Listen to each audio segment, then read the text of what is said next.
Sergeant Ethan Kaskin, 60 years old, Anderson Police Department, South Carolina. End of watch, September 25th. Sergeant Kaskin was killed when his department vehicle was struck head-on the Highway 24 bridge in Anderson County. An oncoming vehicle crossed the center line and struck his vehicle head-on, causing him to suffer fatal injuries. Sergeant Kaskin had served with the Anderson Police Department for 12 years and was assigned to the Investigations Unit. He is survived by his wife, children, and grandchildren. Sergeant Matt Ratana, 54 years old, Met Police, South London, UK. End of watch, September 25th. There's not a whole lot of details about this event because, unlike our country, they don't release the details of line-of-duty deaths immediately to quell the violence. So what we know so far is that Sergeant Ratana was searching a subject when the subject pulled out a gun and shot him. The suspect was arrested.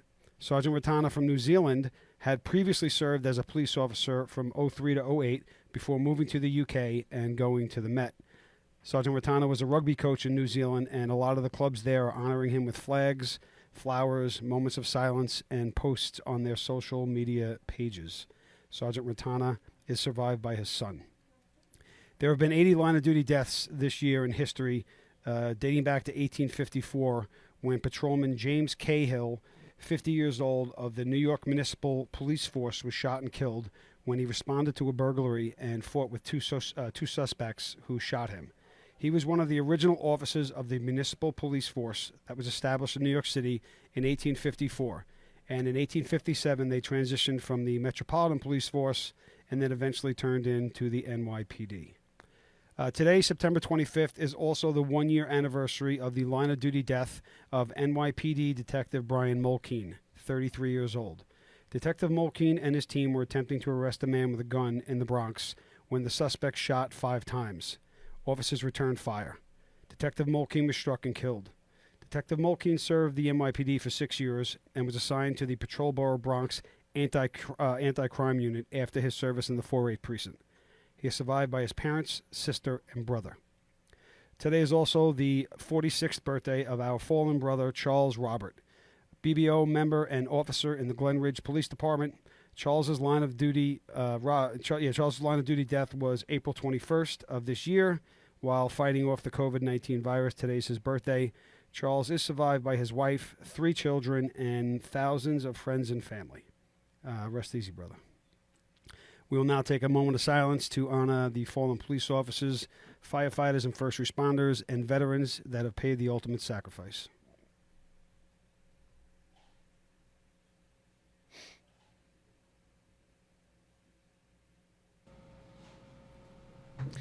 All right, guys, welcome back to another edition of the Blue Room, where we have the right to remain silent, but that ain't happening. That ain't happening, Christian. You're goddamn right, that's not happening. Yep. I'm Tommy Worthy here with Chris the intern, and Josh just here, because I'm not allowed to say what I was going to say. So Josh is here in New Jersey.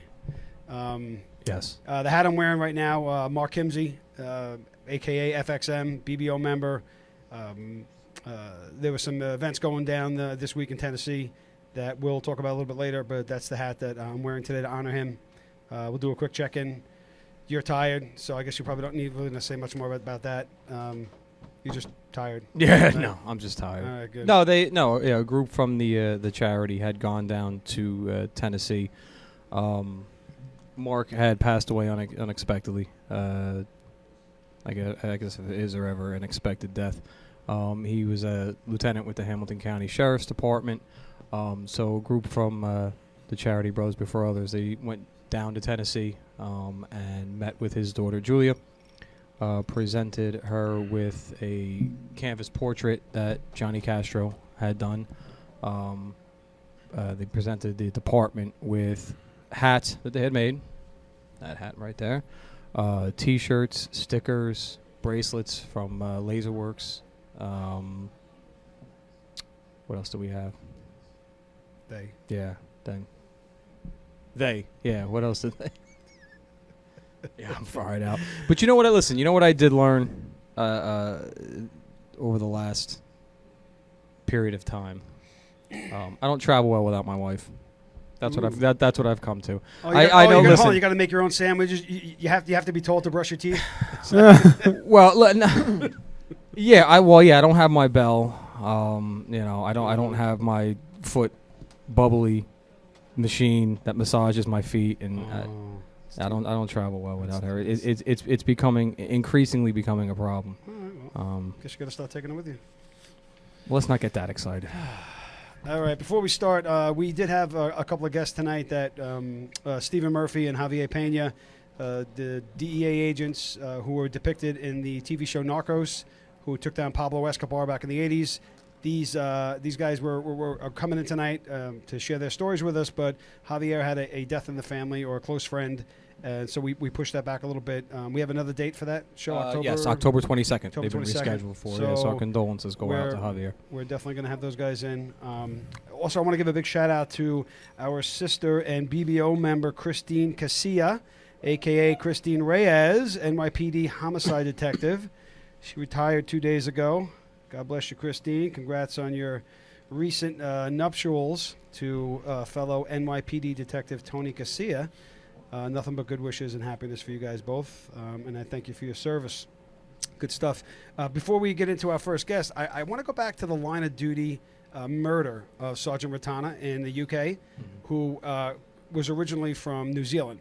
So the sports clubs in New Zealand, all around the country, not just like the city or the state where he's from, all around the country are honoring him with a moment of silence, where both teams stood in silence with their hands behind their backs and their heads bowed to honor a murdered police officer. A stark difference between the way our country treats our police officers. I just want you guys to keep that in mind. What we're going through with the NFL and the MLB and NHL, NBA, this is a whole country of folks that stop what they're doing to honor a fallen officer. A stark contrast difference. Anyway, Imagine. Yeah. So our guest to my left, I guess you're right from the camera, Dominick Polifrone, who was a retired ATF agent. Dominick, welcome to the show. Welcome. Thank you so much for coming in. What's really great about this, what we're doing right now, is the bulk of the work that you've done was 40 years ago. And like we were talking about earlier, if like 9/11, if you don't continue to tell the stories and honor the people that came before us, then something's lost. And the work that you did is just, and we're going to get into it, obviously. Thank you so much for taking the time to hang out with this group of clowns, myself included, to share your stories with us. So that's pretty cool stuff. So thank you. Thank you for having me here. So Dominick grew up in Hackensack, New Jersey. Began your law enforcement career in 1971, the year I was born. These two guys were not yet born. No. I think Christian. What are you, about 18 years old now? So I was born in 93. 1993. But you worked with the Bergen County Prosecutor's Office before going to the ATF. But you were the undercover that took down a very prolific, hitman, to sound a little sexy in what we're talking about. But the position that you were in as the undercover that took down this guy, Richard Kuklinski, aka the Iceman, I feel like probably gets more of the spotlight and attention of your career. But your career was so much more than that. And after your yet another successful infiltration to the mafia, because that was not the first one. You went on to run the ATF Northern New Jersey Task Force from 87 to 98 before you retired, or as you retired. And then in 01, you ran for sheriff of Bergen County. And what's really great about this, and it's kind of similar to what our President Trump, when he ran in 16, that your platform, besides your career in law enforcement, and whose integrity was beyond reproach, because you had the access to so much. Hundreds of thousands of dollars being passed hand to hand, drugs, side deals that could have been done, and not one complaint, not one accusation of misdeed or anything. And your main platform was that I don't owe anyone anything. There's no favors here. I'm not run by anyone. I've done my job for 30 plus years, and I don't owe anyone. That's a much better- liberating feeling. How much better of a platform can that be? Just a tax man. Yeah, just and Don't we all? And maybe the wife. Don't we all? Yeah. But the other guys, Leo McGuire had some skeleton in his closet that could have caused issues, and obviously the guy Mike Sedino who won had a nice career. He was there from I guess 01 to 18, so he must have done something right. But that was a great platform to run on, as a guy that did so much in the law enforcement community. To say, hey, guys, it's just me. It would have been nice. However, I lost to Joel Trella and then Mike Sordino. And great police officers, great individuals, knew them many, many years. And subsequently, things happened in the backgrounds. And I guess you never know who's who. So you know, Well, you better understand and know your players. Yep. Oh yeah. And like I said, if you owe favors, how they're going to come back to you. And your platform was, I didn't have any favors. I was No favors, just ran on my background, but I lost, and that's the way it goes. And you move on. So you were Rich Kuklinski, the Iceman, lived in suburban Dumont, New Jersey. Okay, he had a family. The family, says they never suspected that he was a hitman for the mob. He was eventually arrested in 1986, died in prison in 2006. But from what I've read, I mean, the guy was bad out of the start. I mean, he claims to have beaten a 13 or 14-year-old kid with a rod that you would hang your clothes on in your closet. He claims to have beaten this kid to death because he mocked him. So that's I mean, at 13 or 14. Now, nothing ever came back to him on that, and we'll get into that later, whether or not how much shit Kuklinski was full of. But he's certainly a bad dude. So if that didn't really happen, enough things happened, right? That we'll talk about that you were witness to or heard the stories from this guy. But he worked for the DeCavalcanti crime family. Roy DeMeo for the Gambino DeMeo and the crime Gambinos. family, down at the Gemini Lounge in Brooklyn, New York. And then he had his own crew here that he was formulating, and they were doing their thing. So how do you get involved? I mean, the Bergen County Prosecutor's Office, New Jersey State Police started the investigation with Louis Masgay, a businessman that went to purchase whatever it was, $40,000 or $100,000 worth of blank videotapes, and the story goes that Kuklinski killed him, put him in the freezer for a couple of years, and then went about his business.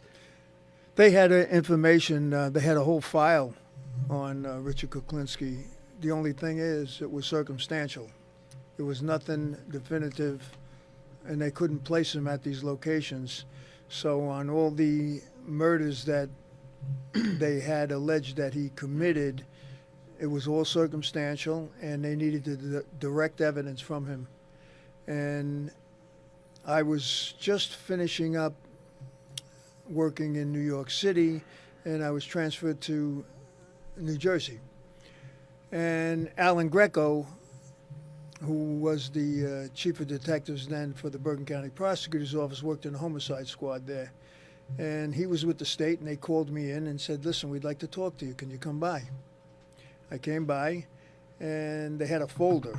And sometimes when you get an individual, you have nothing, or you have everything in the kitchen sink. Mm-hmm. So with Kuklinski, there was a lot of information. But as you read the stories with chemicals that he was using, first I thought it was a Twilight Zone. It was really weird. Like, is this possible, right? Right. And Is I'm this looking, 83, 82, something like that? let's see. It's probably like 84. They were working on him from 1980 until I got involved. I think I got involved 87, maybe 87, somewhere around there. Mm-hmm. And they called me in. I looked at the folder, and they had the information. And I said, Jesus, I have to send this to headquarters because they're going to look at this real careful. And there were firearms involved with it. That's what my my main objective is to take illegal firearms off the street. Mm-hmm. And So when you say you just came off a New York assignment, you were working. I was working all 5 families. We did a big arrest in New York City, and I was dealing with made guys through a confidential informant that was put on the witness protection program. And there, for a year or more, with this confidential informant that they were putting on the witness protection program, I mean, this guy was unbelievable. When he was referring to wise guys, they were really told as Goodfellas. And later on, the movie comes out, Goodfellas. Yeah. And he was introducing me to made guys. And be honest with you, I'm not blowing my horn, because whatever police officers do and however they do their job and get it done and do it done correctly, God bless them, because you can really fall off that track there, because there's a lot of temptation. So you better know what the hell you're doing. Well, that's one of the things I always wonder. Like when you are infiltrating, especially like a mob family and something like that. Like how does that affect your personal family? Because I mean, like it's not like you can leave from hanging out with these guys and go right back to your house. And right back like how does without giving some, how does that separation work? I mean, and then also for you personally, like how do you prevent yourself? Because I mean, in order to fit in with these animals, you literally have to pass yourself off as one of these animals. I had 15 years in the street, made my mistakes. Believe me, you're making mistakes. Okay, if you're going to make any mistakes later on in life, make them at the academy, not in the street, because you kiss your ass goodbye. That's the way it is. All right, and understand this is a job. Know your surroundings. And a lot of people don't understand. If you don't feel comfortable, don't do it. Walk away. Find a spot that you feel comfortable to negotiate with. It's real simple. Move on. Don't be forced into anything. That's bullshit, because that's where you wind up in the box. And Right. what happened with this whole case was I was at the ATF office in New York City, and OCCB came by with this informant. And they called me in the office. It was around 5 o'clock at night. And they must have debriefed me with my bosses for about 2 hours. And we're going back and forth. And I wasn't the only one they were talking to. There were other agencies that, not at my office, but other places that they were talking to. But they came by, we were talking, and shortly thereafter, the informant says, I want him, meaning me. So it was agreed upon. So I'd say about 7:30 that night, we decided that I was going to go rent sawed-off shotguns. So I went to Queens, and I met a guy by the name of Santoro.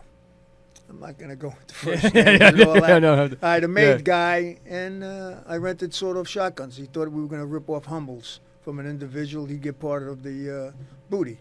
So from that point on, I started working my way up, meeting wise guys, and I was buying everything from the kitchen sink up. I mean, New York City Police Department had the funding, we had the funding, and we were meeting a made guy from the Bronx that came in to meet us at the JFK airport.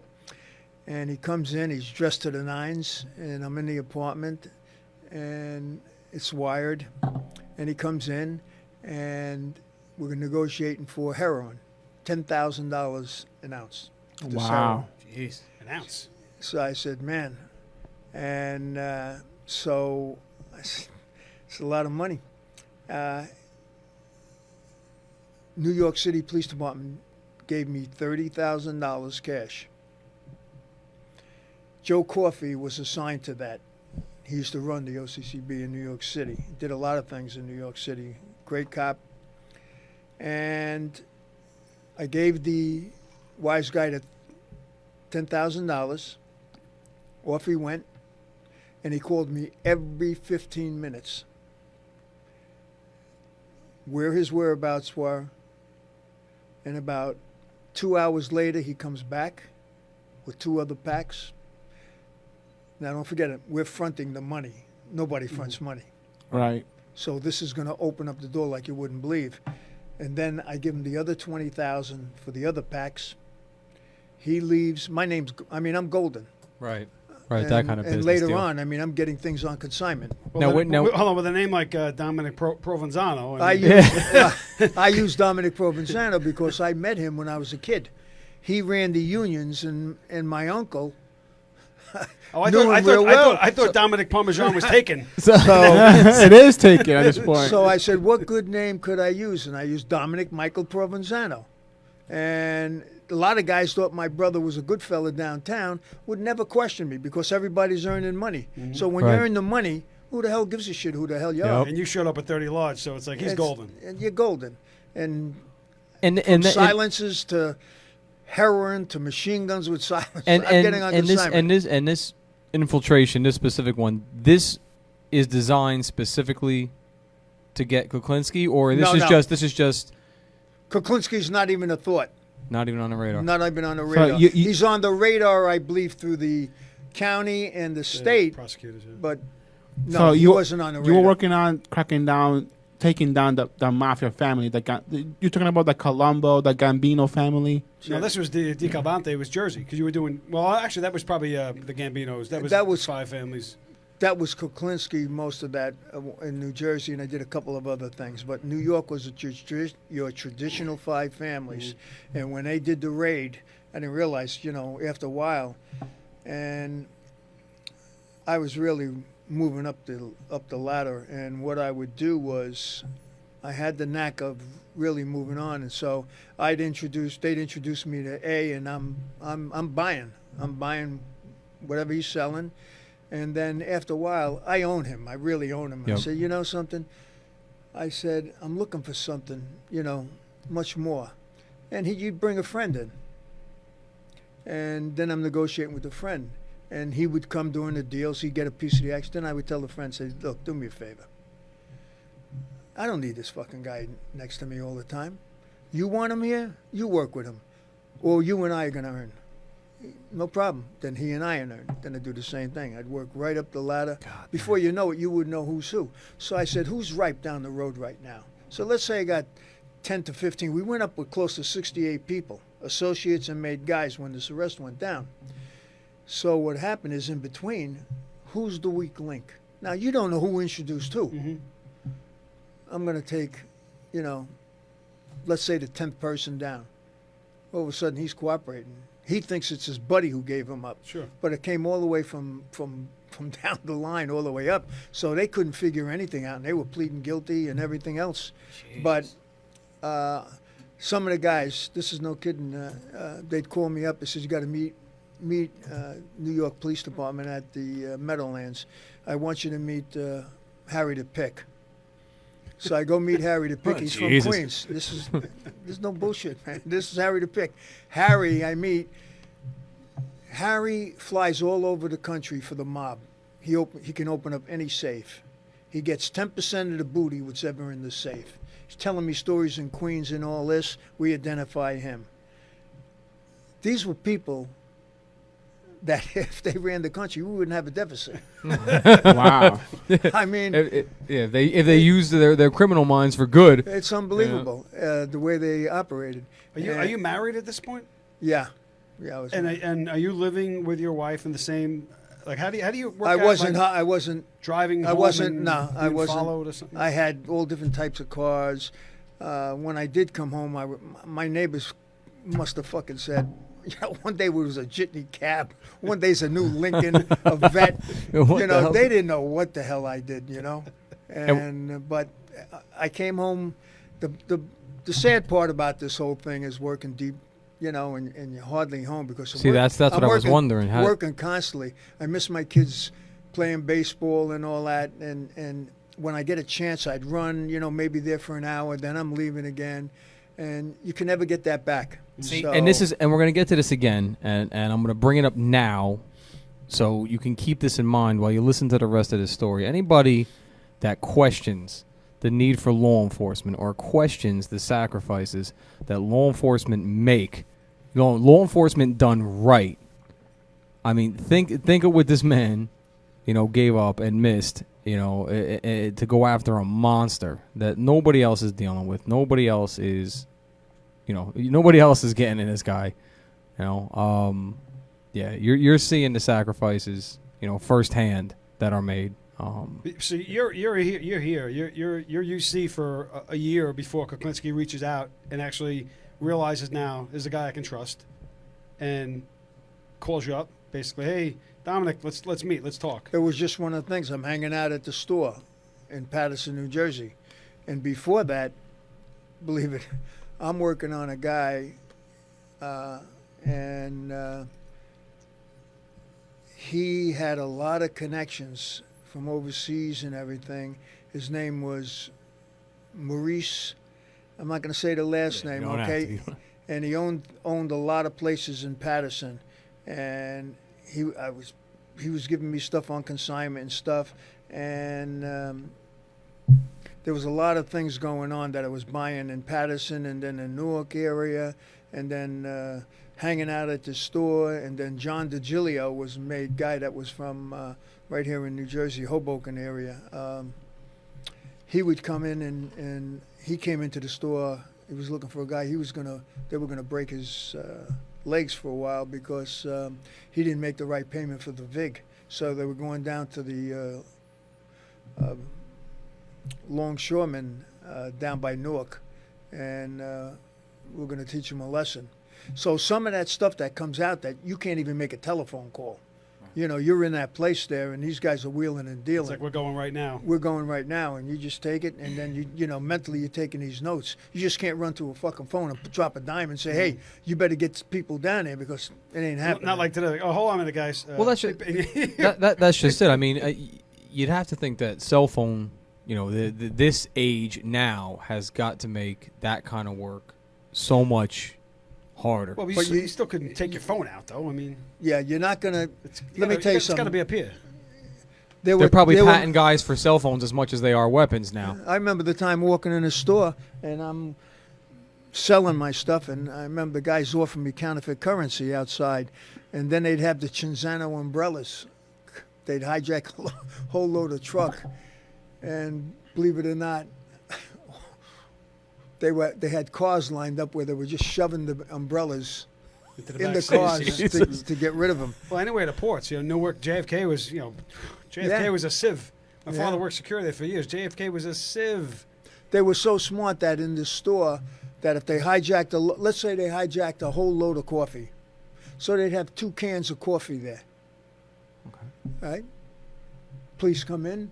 What are you going to charge me for, a misdemeanor? You're going to slap me on the hand? Mm-hmm. Yeah. So all the coffee is located at another location. So if you want it, you make the payment. You meet them at another location. Oh, so the store was where they put So the 2 cans are like the advertisement. Right. Display. Yeah, we got this. We got this if you want. That's it. Then I'd go in there, and in the back, they had a team that would hijack, loads. And in addition to that, they had a team that burglary ring that would go up to upper northern Bergen County, Saddle River and upper Saddle River. And these guys would tell me how they'd rip off the homeowners because they'd stake them out. And when they were going on vacation, they had it down pat, this place. It was unbelievable. And really, that's the term organized, right? Organized. Of organized crime? And I'm still waiting. So really organized. So I'm waiting. I'm getting all this other information. But the bottom line is, when this first case started, I know we're bouncing back and forth. That's okay. When a case first started, I told you I went and read the reports, send them to headquarters. And then I get a call from headquarters. Are you sure you want to do this? Because we're dealing with poisons. If poison, there's no antidote right away, so you kiss your ass goodbye. And they said, man, are you sure? I said, yeah. So then I had to get a declination from the U.S. attorney at the time, was Faith Hochberg, for the Judicial District of New Jersey. And then we had to get it from my office in Washington, which they declined. Any federal charges would be declined, and it would be going state. And so we wanted Kuklinski for the 5 murders. That was the bottom line, no matter what. And don't forget, I bought a hit kit from him for silencers and on with a gun and that he affixed to it. And I bought it for $1,100. That still was going state. So I'll get into that later. How this developed. The feds didn't want anything to do with this. That's crazy. I wonder why. No, we had to turn it down because Carrie Edwards was going to be the next attorney. Was going to be the next governor. He was the acting, I think, attorney general at the time. So, listen, everybody networked there. His connections. It was connections. So the feds declined the prosecution. They wanted him for the 5 murders. That's it. Just for the 5 murders. I had to be careful. People weren't offering me contract hits. You know, how much can you fucking say to the guy, whoa, whoa. That's You where I know, draw yeah, the line. I'll Yeah. take care of it. Because what happened was one of them, I went and in Queens, and you know the Greek owner diners, man, they love to fucking gamble. They play this game Babook, and they would go to this location in Stacy, Queens pay attention. that I would go up there, and let me tell you something. They'd have the finest woman in silk, and they'd have this table loaded with money, loaded, and play this game Babook. And this guy Petro, he was like the Godfather there, said, Dom, the Claremont Diner that used to be on Route 3, I think it was called the Claremont Diner on Route 3. He says, I need it torched. I said, I don't know. Just I like said, that. Yeah. Just like Yeah. What happened is I said no, because I was involved with so many different avenues. You can't really just bring in people. Right. These right. guys trusted me. So eventually, I think they either pipe bombed it or whatever they did. Yeah. I mean, these guys were well connected. It was Crazy. unbelievable. Yeah. But you Really. didn't do it. So No, it's like, no, I But didn't do but you know what? It's amazing the reputation he had to have. Like if the guy was just that straightforward and that confident with who Dom was, like Well, Yeah. it started off slow. You know, you're building your own reputation. People knew, and I meet a guy, let me tell you something, a guy named Joe Sick. And he killed a guy by the name of Peanuts Maffedoni in Yonkers, New York. And they couldn't prove it. He was a big son of a bitch. So I meet him on Midtown. And we started talking, and I'm involved with all this. He knows. He goes, you know, I know your brother. I said, but I'm not saying anything. I said, yeah, good, Yeah. good, you know. And he says, listen, he says, we were going to do a jewelry heist. He says, do me a favor, take me up to the Bronx. He goes, I got to show you this. He goes, look at these. Now, he had all these women's underwear. So what the fuck are you doing? He goes, no. Come on, just take me up for coffee. We go up for coffee. I swear to God, I walk into the diner on Riverside Drive all the way up to Bronx. Might still be there. I walk in, he's there. Honey, it's me. I love you. He's going, I love you. Now, she's not going. I'm going. We sit down. I said, Joe, what the fuck? What's going on? It's my girlfriend. I said, okay. He pulls out these bloomers and he goes, this is for you, baby. I swear, he pulls out these bloomers. He's going, right? bloomers. Yeah, bloomers. I swear to Christ, What? bloomers. What's bloomers? really big underwear. Hey, I'm Oh. not kidding you. I'm laughing my ass off. He goes, what the fuck are you looking at? Now, there's a guy there. It's Joe. Relax. Who is that? That's a fucking husband. Oh, Yeah. He shit. says, this is my woman. I said, Joe, man, Oh, come on, let's quit this shit. Oh, yeah. And then I meet a guy by the name of Johnny Paz. Shows up. And first day we meet, he, on consignment, gives me 3 silences at the diner. He leaves. He's from Yonkers. He comes back. And What universe is I? Oh, you what's, understand? what's the going rate on the silencer back in '85? I'm curious. well, it all depends on, you buy a sample, you want to make sure the decimal is real quiet, so when you shoot somebody, it sounds like either a bust backfiring, it don't equate to the gunshot. Right. So there's certain ways they make them. Because in the movies, everyone thinks that it's just. Yeah, no. It's Yeah. not that quiet. Yeah. I mean, you need to Some- be subsonic what- ammo. I mean, there's so many different things that go along with using the silencer that it's not the movies. Well, I did a buy bust of 3,000 silencers. You look it up in Paramus, New 3,000? Jersey, 1982. And no manufacturer, no serial number on them. And This is law Yeah. enforcement. I see. This is law enforcement on a level well, I don't and even some get. of Like them- I and don't listen, get you want to hear something? this. This is the God's honest truth. And now I become boss later on in New Jersey.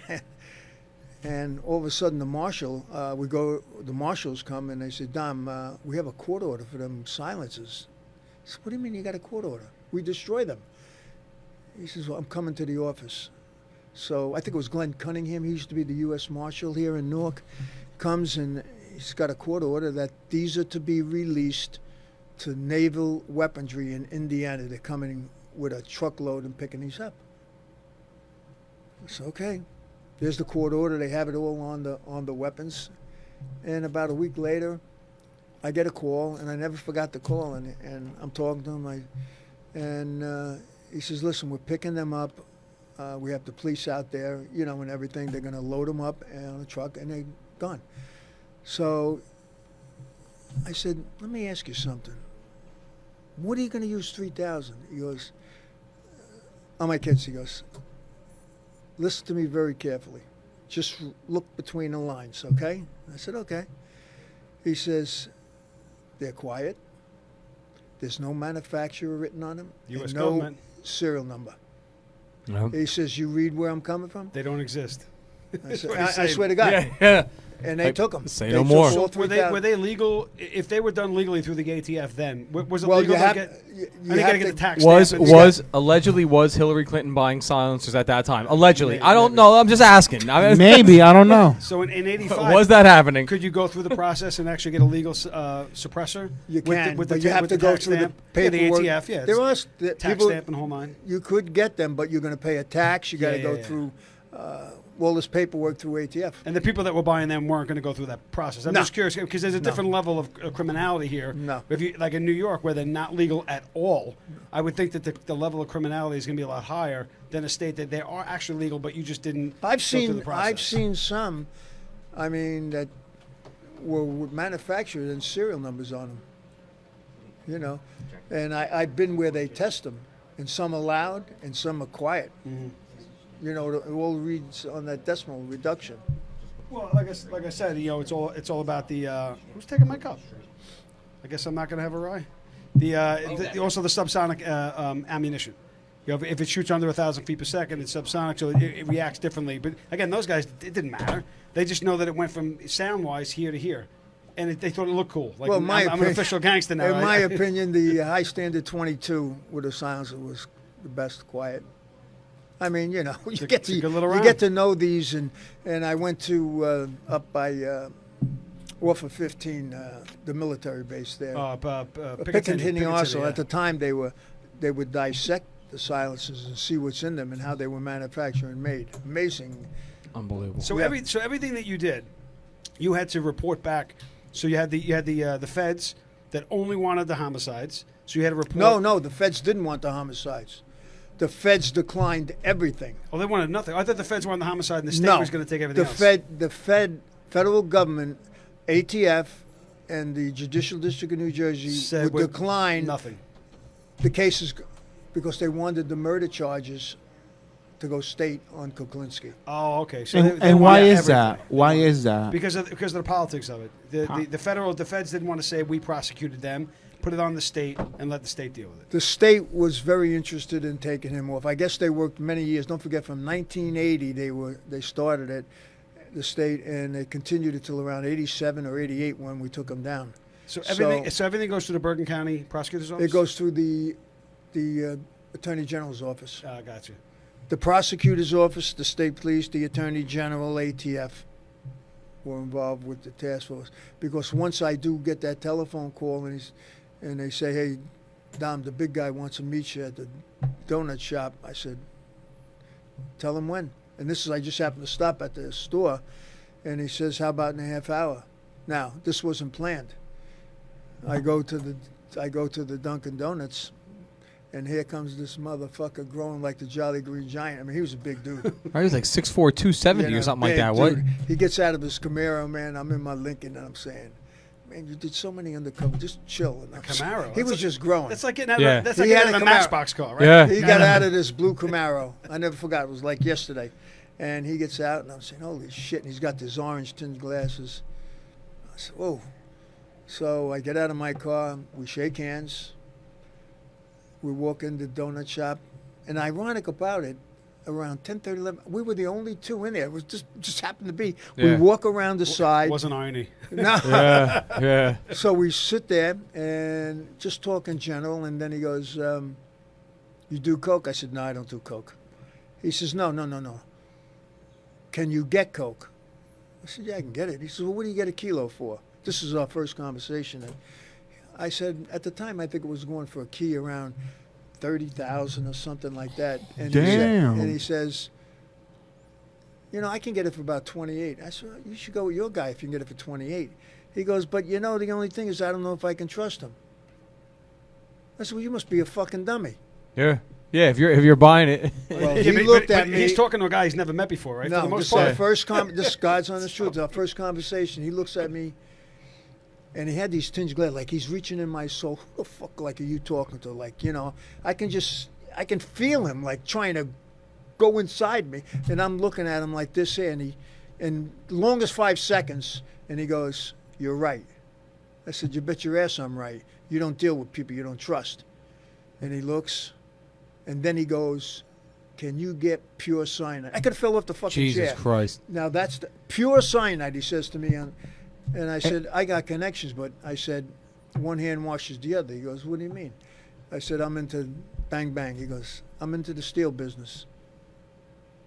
I said, you show good faith to me, I show good faith to you. And what is cyanide? What is that? Like, You can't, it's a poison. It's not like where you go to the drugstore, to the Pharmacy. hardware store and buy cyanide. It's a lethal poison that once it's in your system, it's pure cyanide, and chemists make this. It's not some shit that you buy somewhere on the street. It's like buying firecrackers or plastic explosives. Like one you can get easily, and one of them is untouchable. So- And you're able to. wow. So he mentioned the word pure, and because what happened is I knew that he killed the chemist. There's connection. Right. So when he killed the connection, there I am sitting at the store, and my name is all over the place because I have the hooks. Because what happened is when I went in that store one day prior to him calling, I went in with a suitcase, and I was going into New York. So I pull into my Lincoln. I got a proof from headquarters. We had it sanctioned, had it certified, everything. I walk in with an attaché case, and I knew they were going to ask me, what do you got in that thing? That's people in New York. Come on, what do you got? And they kept asking me. So there was a back room back there. We go back there, and I open up that attaché case. I had 10 blocks of plastic military explosives with a lot and numbers on it, and 10 high standard 22 caliber silencers, no manufacturer silencer on there, and they were going crazy. Listen, we love this. We can use a few blocks. A couple of guys wanted them to wax some. I said, no. These are for people in New York. Talk to me later about it. Fill it up. We had a little coffee the next to it was a little coffee shop. And word was out, man, that I was solid. Good people, and, you know, you should hear these guys. You know. Are you, I'm sorry. Go ahead. No, you go. I was just going to ask you, are you carrying a gun at this point? I mean, Yeah. you have got to be strapped every Yeah. single time, right? I mean, I because carry- Well, I mean, it wouldn't raise any antennas. It wouldn't raise any flags because No. Right. you're in I that could give a business. fuck if a bad guy saw me carrying a gun. They expected you to be carrying Fuck one. you. You don't like it? Yeah. Go They- work somewhere. The problem with people today, what are you afraid of? Fucking bad guys carry. exactly. What the fuck are you talking about? I don't say Stop carry talking a common fucking sense. gun that says United States Treasury on it. Or Port Stop Authority talking common Police. sense. Yeah. Stop I'm talking talking about a fucking bad guy. Duct tape handles and shit. So I carried a 380 Sig Sauer. That's what I had. It was compact, small. I could take it out, and you know damn well it's only going to be between 5 feet Yeah. to 7 Yeah. feet. God forbid. You know, and I always had it in my left pocket. Always had it there. You know, a couple of times I say, you know, we talked, and they would listen to the tapes and said, Dom, we don't feel like you. We feel differently regarding the conversation. I hear something else in his voice. I said, well, I don't. I feel comfortable because he's telling me how he murdered people where there's smoke, there's fire. Fuck them. I made the police look like assholes. And how do you, I said, what are you talking about? How do you feel when he was describing how he murdered people? What went through your mind? Nothing. I mean, you know, you're dealing with a fucking murderer. You know, somebody that's What- sick in the head. And that's just it. Like we were talking about before. Like how I don't understand. Like how you maintain.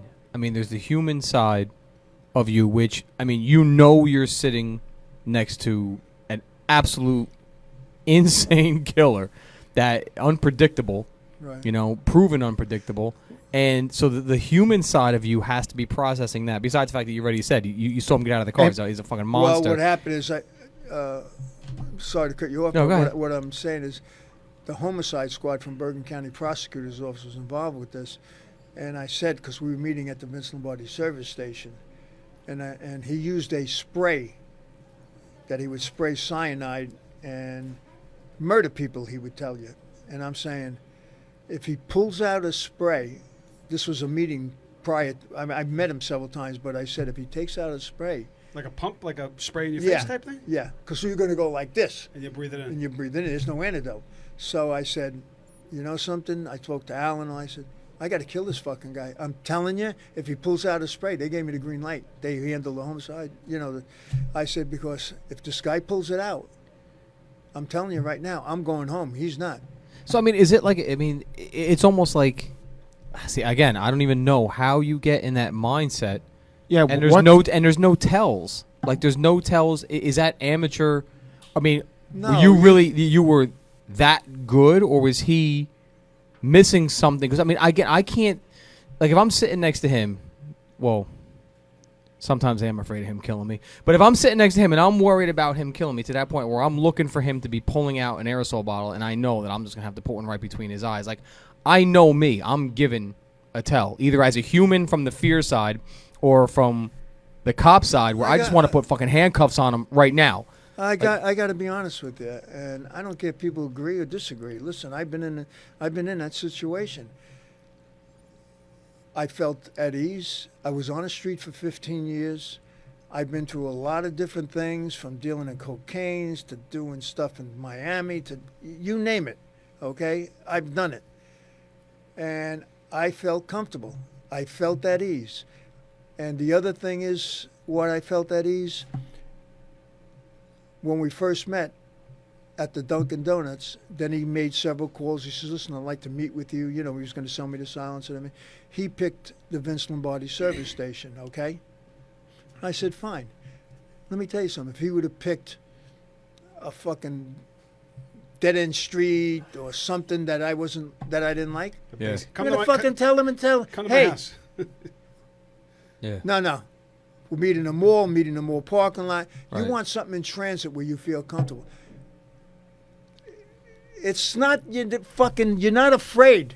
You're just fucking holding your own, man. You got to understand. He doesn't call the fucking shots. You do. You're the undercover. You're going to protect your ass.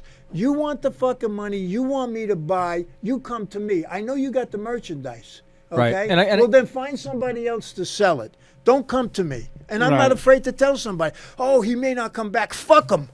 Yeah, that's, he'll come back. That's the bigger scheme, though. I mean, I think more to the point is, cops don't go to work every day thinking, "Oh, am I going to die today?" On a regular, right? Right. You were in a position where, in your mind, I would think you got to be thinking, I don't let him walk behind me. At some point, something happens where Or in front you of say, him. well, all of a sudden, I don't know. If he's in front of you, you can watch him.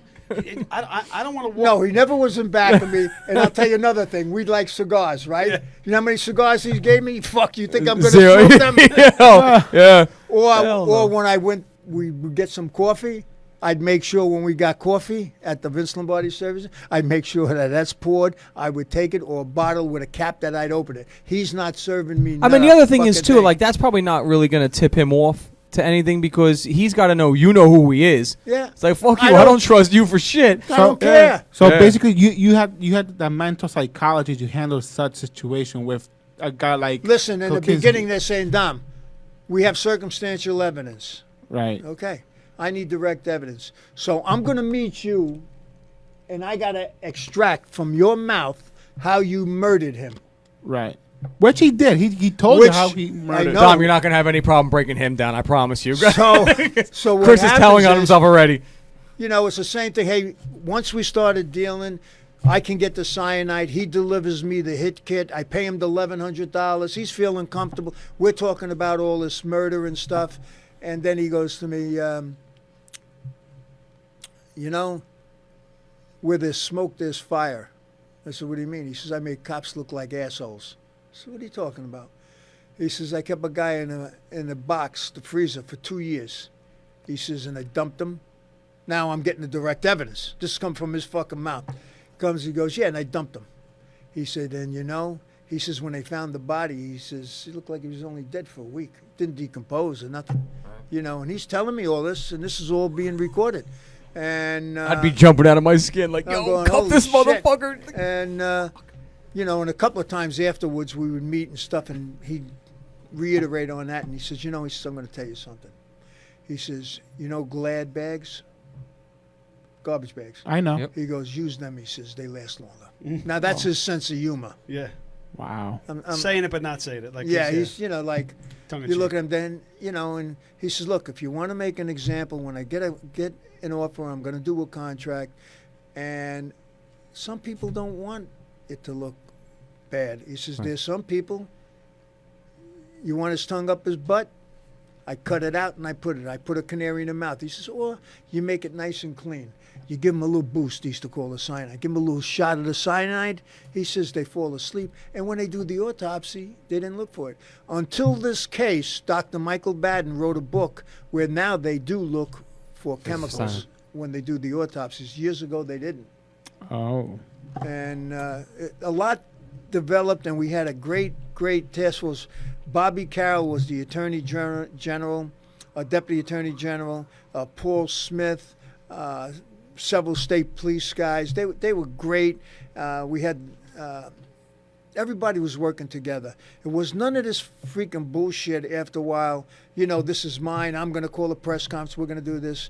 Put your differences aside. There were differences. Believe me when I tell you, there were differences.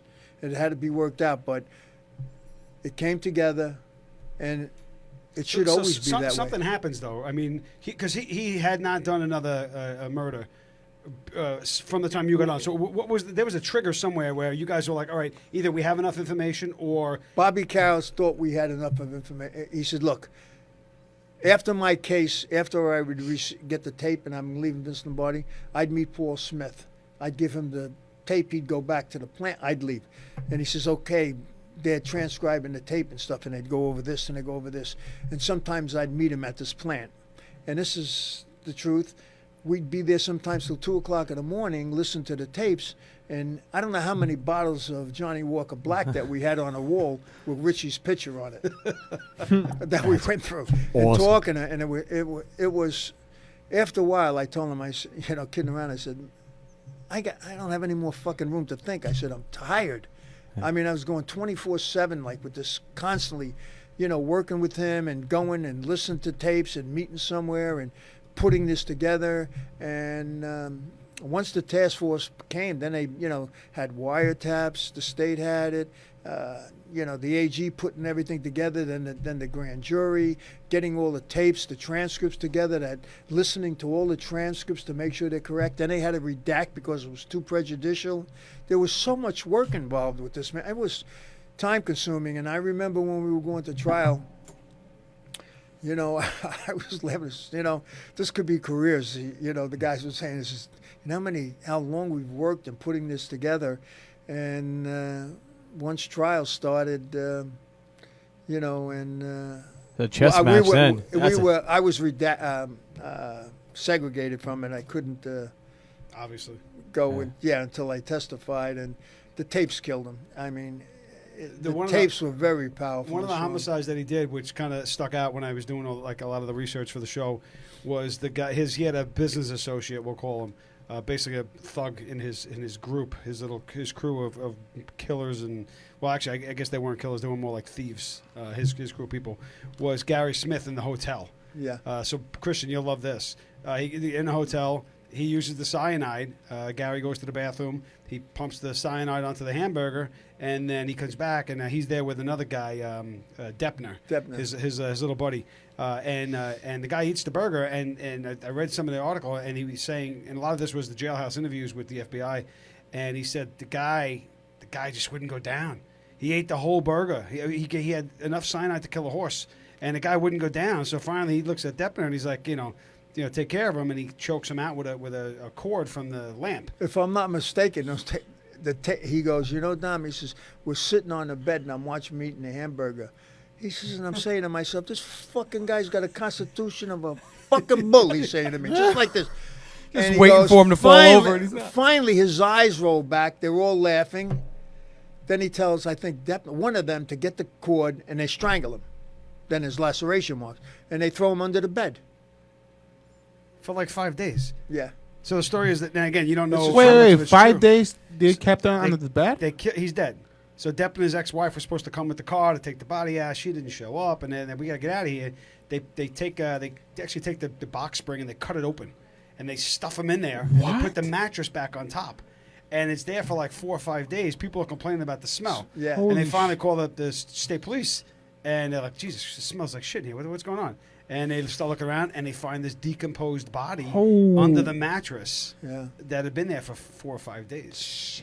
He was a ruthless guy. I mean, our tape conversations were like unbelievable. We'd sit at the Vince Lombardi. You know, I'd say, I'd kill people with guns. He says, what is this with the cyanide? He goes, it's nice and neat. And he would explain to me how it's done. I mean, he loved that kind of work, you know. And if he was hanging around with the DeMeo and that crew too, that's a violent crew there. I mean, violent. So he people that he had working for him, he controlled them really. And Well, he was commandeering, like you said. When you first saw him, you're like, "Oh Jesus, he's a monster." He is. And his size, is going to intimidate people out of the gate. You know. And then And there's I said- stories, And people, what "Oh, happened was when we first met, and we met at the plant. I told you then. Once I met Kuklinski, I made a telephone call. And we all met at this plant, and then what happened was, at that time there, I mean, they were formulating plans and things because it was a crucial point because this guy was ready to do harm.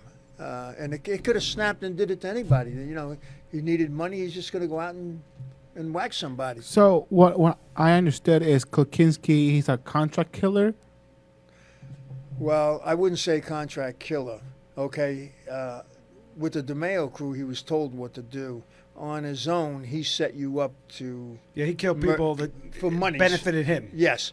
Now, a lot of people say he was a serial killer. I would disagree with that. He claims he killed 100 to 200 people. I disagree. I'd go along and say, okay, I can prove that he killed 5. That's what the information I had. You want to extend it to 10? I'd go along. Maybe 10 other people were missing with him. But, you know. Was he? Do you think he's the type of guy that would? He had a plan. So he's going to kill someone that's going to impede in his business, Yep. or he's told to kill someone by someone else and he does it. Yeah. Was he the type of guy that would hop in the car, drive down to AC, kill a couple of hookers, and then drive back up north? Like, was it No. the killing? Because it seems like he No. he enjoyed what he did. Yeah, he did. But But if you. Well, it also seemed like he wanted. He had to especially- control it. He had to control you. And it was for profit. He would go after, he'd set you up if you owned a company. You hang out at the store and say, they had a big thing with the video tapes and the pornography. And they were making a lot of money. And you figure, hey, listen, I can sell that really good. It's okay. Instead of paying $5, I'll charge you $2. Mhm. Man, you come with all this capital and stuff. And that was the first one. Mazgay was the first one. The Mazgay. guy was going to buy a bunch of blanks. Yeah. He was ripping people off. Yeah. He was going to You had one with video. Tagman and The pharmacist. Yeah, pharmacist, 45,000 missing. Yeah. So there were a lot of. He set those people up for the money. for the money. Yeah. And it's also said that Kuklinski was a family person. Yes, he was a family person. So He was- how can he be a man who has a family of his own, but on the other side of the coin, he did what he did? Like, isn't that a psychopath? A profile of a psychopathic person? Well, he had a family, and they had a lot of information where you don't talk about his family. If you told him you knew where he lives, he goes in a rage. He doesn't want people to understand where he lives or that nature. Strictly business. And working this kind of investigations, you got to understand, you're dealing with people in this business. It's nothing personal. I could give 2 fucks about you, and you give 2 shits about me. It's nothing personal. We're here to earn money or something, but that's it. You go your way and break bread, I go my way. Well, I'm not here to take you out to dinner. That was Prange, Mr. Softy. The reason the story goes is that Prange, who taught him everything he knew about the cyanide and the chemical stuff, They had a problem. That's correct. Prange wanted Kuklinski to kill his ex-wife and kid. He said no. They got into words. I know where you live. Oh, really? And then 2 days later, Boom. Prange's found with five bullets in his chest in his Mr. Softy truck. Yeah. You know? Oh my God. You know, threaten. But there are a couple of the talks I gave. There were some family members that Kuklinski, murdered, and that were there, and some of their stories, really hit home. Sure. I mean, some had young children, and but while you're out on that street, you don't feel sorry for anybody. You have a job to do, so you better make sure you do it right and feel comfortable and safe and understand your surroundings. And I don't play a game where I'm going to try to act like somebody else. I act like really Dominick Polifrone. Okay, the only thing I changed was my name was Provenzano. Okay, I am who I am. I grew up in an Italian neighborhood. I know the in and outs. I know most of my friends who robbed banks and did this and did that.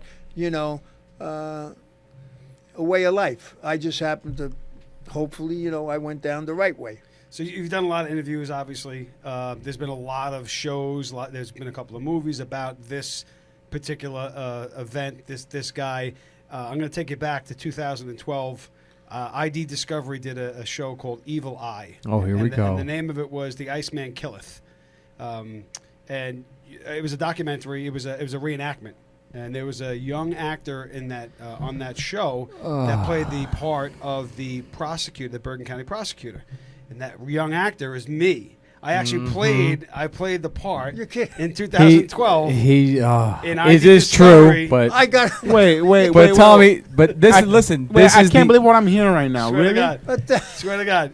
It was called Evil Eye. I haven't seen it. I know there's a lot of them out There's a there. lot of them. He Dom, when he got so excited when he heard, he's like, "You're not gonna believe the irony." He called me when he told of you this. on, and I was like, "No way!" I was like, "Dude!" And I pulled the episode up. I was checking. You're kidding. Yeah, no. I didn't believe him either, and I watched the ID Discovery episode.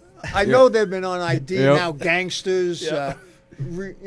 So In case you know, Tommy's an actor. That was his way of telling you that he's an actor. He doesn't want to. Hey, listen, I had a speaking part. I was very happy. All right. Nobody's impressed. Unlike high pitch. Unlike high pitch, yeah. Oh, So when he told me, I was like, "No way!" I go, and I tried to pull stills up there. well, I'm trying right now. So if you're listening to me, Federico Castellucci, So that was a fun event. They filmed in Staten Island. We had a couple of where they found the barrels, where they found Mazgay wasn't in a barrel. He just dumped the body. And we filmed at a diner there, and in his house where we arrested him and stuff. But it was a fun bit, and I was excited to share that story. Look at you, just beaming. prosecutor. You guys want my autograph or no? Prosecutor. No, I'm good, thanks. Afterwards. Oh yeah, maybe after, off the air. All right. The booth is telling us we have to take a break. We're gonna do a 4-minute. 4 minute, 4 minute break. 6. That's enough time for me to have a pizza and a take. Pizza. We'll be back afterwards. Dominick's welcome to hang out with us after the Yes, break, certainly. 100%. So we'll see you in 6 minutes, guys. Thanks for chiming in, and we'll be back We'll soon. be right back. If you are searching for a doctor that truly cares about your overall health and well-being, contact Dr. Alex at Tri-State Health and Wellness. For more than 11 years, Dr. Alex has been treating law enforcement professionals and their families while focusing on one-on-one care so you never feel rushed. All necessary testing can be conducted during your visit, and they feature flexible hours and appointments to accommodate alternating work schedules. Tri-State Health and Wellness is conveniently located in Fair Lawn, New Jersey. Contact Dr. Alex today by visiting www.bluetristate.com. Mortgages for everyday heroes. From Michelle Hendershot and Homebridge Financial Services. If you're looking to purchase a home or refinance an existing mortgage, Michelle Hendershot can assist you every step of the way. With over 10 years of experience assisting law enforcement officers with their dream of owning a home, the choice is simple. Contact Michelle Hendershot today. Visit www.mortgagesforblue.com. Are you tired of sleeping alone each night? Feeling sluggish during the day? Is your snoring keeping your spouse awake at night? If you find yourself spending too much time on the couch, maybe it's time to visit Dr. Michael Doblin of At Home Sleep Solutions. Dr. Doblin is the preferred sleep apnea doctor of New Jersey's law enforcement officers. With the help of a custom-fitted oral device, you can finally say goodbye to noisy, antiquated sleep apnea machines. For more information and to schedule an appointment today, contact Dr. Michael Doblin. Visit www.bluesnore.com. Moment of Silence, Inc., along with Blue Suicide, is a nonprofit organization founded to support and raise awareness about the epidemic of suicides amongst law enforcement, military personnel, and first responders. For more information on how you can help, visit momentofsilenceinc.org. If you're in the market for a new vehicle or a certified used vehicle, then visit Fetty Auto Group, located at the junction of Route 46 and Route 3 in Clifton, New Jersey. Fetty Auto Group stands shoulder to shoulder with the men and women in blue. Stop by and ask for Troy Mall and ask about the offers for first responders. For more information, visit FettyAuto.com. That's FettyAuto.com. The Blue Magazine, the law enforcement publication by law enforcement professionals for the men and women of law enforcement. The unfiltered voice of law enforcement. TheBlueMagazine.com. Are you patrolling with the pig? If not, you're doing it wrong. Check out all the newest swine swag at ProudPig.blue. They are dirty by design. Check it out now. Visit www.proudpig.blue for all your swine swag. Visit www.proudpig.blue.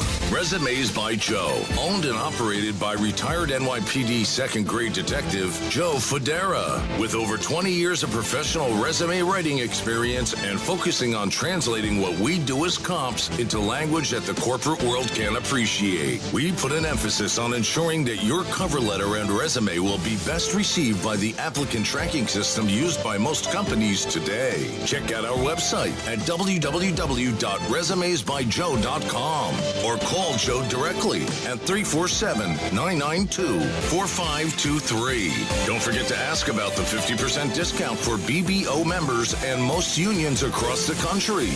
Give us the job of helping you get the job. Contact Resumes by Joe today. If you're a member of the law enforcement profession and are looking to establish long-lasting business relationships with businesses that are blue-friendly, it's time to visit visitblue.com. Visitblue.com features some of the best doctors, lawyers, realtors, as well as other service providers, such as home improvement and financial services. If you are looking for reliable, trustworthy service providers, visit visitblue.com. That's www.visitblue.com. Founded in 2014 by retired NYPD police officer Michael Burke, Brothers Before Others is a national 501c3 law enforcement charity comprised solely of both sworn and retired police officers. Since their inception, Brothers Before Others has sent floral arrangements to the services of all line-of-duty deaths, regardless of where in the country they occur, having spent over $350,000 to date. While the National Flower Fund remains their cornerstone, their benevolence has since grown well beyond that, even into the civilian world. For more information on how to get involved or to donate, visit brothersbeforeothers.org, or you can visit their public forums on all social media platforms by searching Brothers Before Others. Founded in 2016 by professional musician Neil Giraldo, 3-Chord Bourbon has developed a process that is defined as the perfectly tuned taste, blending carefully selected whiskey bourbon and rye whiskey stocks from Kentucky, Tennessee, and Indiana. Designed to be enjoyed with friends and family, 3-Chord Bourbon will leave you with the same feeling you experience after hearing that perfect song. You'll know their whiskeys are right from the very first sip. For more information on 3-Chord Bourbon and available merchandise. Visit 3ChordBourbon.com. Line of Duty Cigars, owned and operated by retired NYPD Detective Tom Werther. Visit lineofdutycigars.com for our handmade Nicaraguan cigars, custom ashtrays, custom humidors, and custom flask sets. Also, when you place an order, you choose the law enforcement, first responder, or veteran charity, and Line of Duty Cigars donates 10% to that organization. Planning a special event? Contact us today. Visit www.lineofdutycigars.com. And now, back to the Blue Room Podcast on the BlueBroadcastNetwork.com. We're back, guys. 6 minutes went quickly. We watched a little bit of the debate. Debacle. Stop. We're back with Dominic. So we finished that last half of me gloating about my prolific acting career on ID Discovery, a speaking role in the telling that story. But what we didn't get to, and I'd like to just touch base on that before we hit on a couple other law enforcement issues that we'd like to speak about, is the day of the arrest. I know at some point you guys are supposed to meet. There was a kid that he wanted to poison. The story is there was a dog involved. They gave it to the dog. The dog didn't die. I don't know how much of that is true. That's not true. What happened That's all is bullshit? This is the day in the morning. I get up early. I get 3 egg sandwiches. This is the day we're taking him down. And the scenario was we're going to have this rich kid come by who always bought cocaine from me. And he'd come with the $85,000. Richie and I would split it because we were going to do a deal in the future for a couple $100,000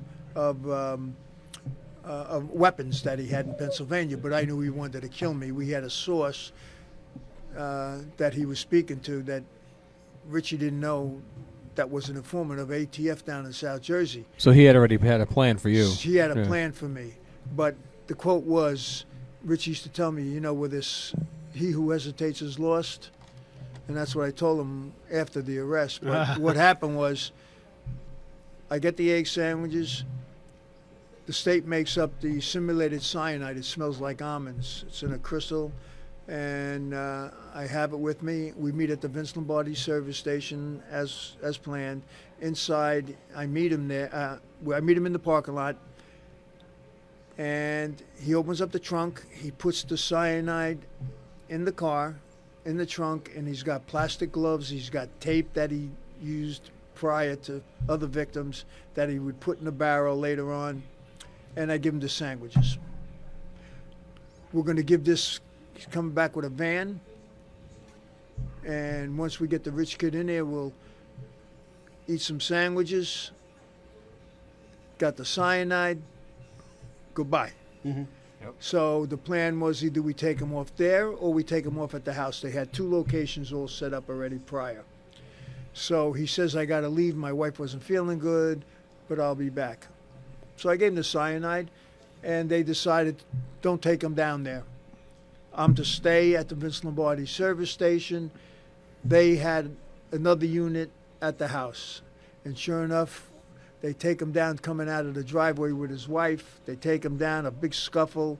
And probably if his wife wasn't in the car, he had a firearm in the car. He would have gone down, guns blazing. Yeah. So they took both of them down, and they take them to the Bergen County jail. Yeah. No, they arrest her too? Yes, they arrested her too. And Alan Greco takes me behind. The old jail has that round, the old jail, the round. I'm from Queens. Oh, man. This jail's... And he was born in 1984. So one of these jails, it's original. It's like a museum. So what happened is they're bringing Kuklinski, and I'm behind a steel door on the prosecutor's side. And they're bringing up Kuklinski and his wife says, Richie, they're hurting me. Now, Richie's a big guy, but for 20 seconds, he took the biggest troopers. You could have heard the scuffle, boom, boom, boom, until they got him down and subdued him. This was a big son of a bitch.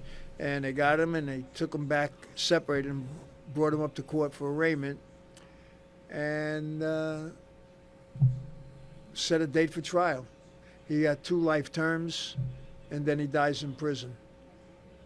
As, May he as, rest with the devil. as did his brother too. I was talking to His- Tommy about his brother. His brother was a fucking animal too. His brother's alive. His brother's still alive? His brother's in, I believe his brother's still alive. Jersey- He's known Jersey as State? the Cowboy. He's in Trenton State. And what he did was, in I believe it was either Hoboken or Jersey City, where they lived in a tenement building. 12-year-old, They took right? a young girl up to the roof. He throws her off and the little puppy, and kills both of them. Oh my Yeah, God. he kidnapped or snatched, stole, whatever, a family dog.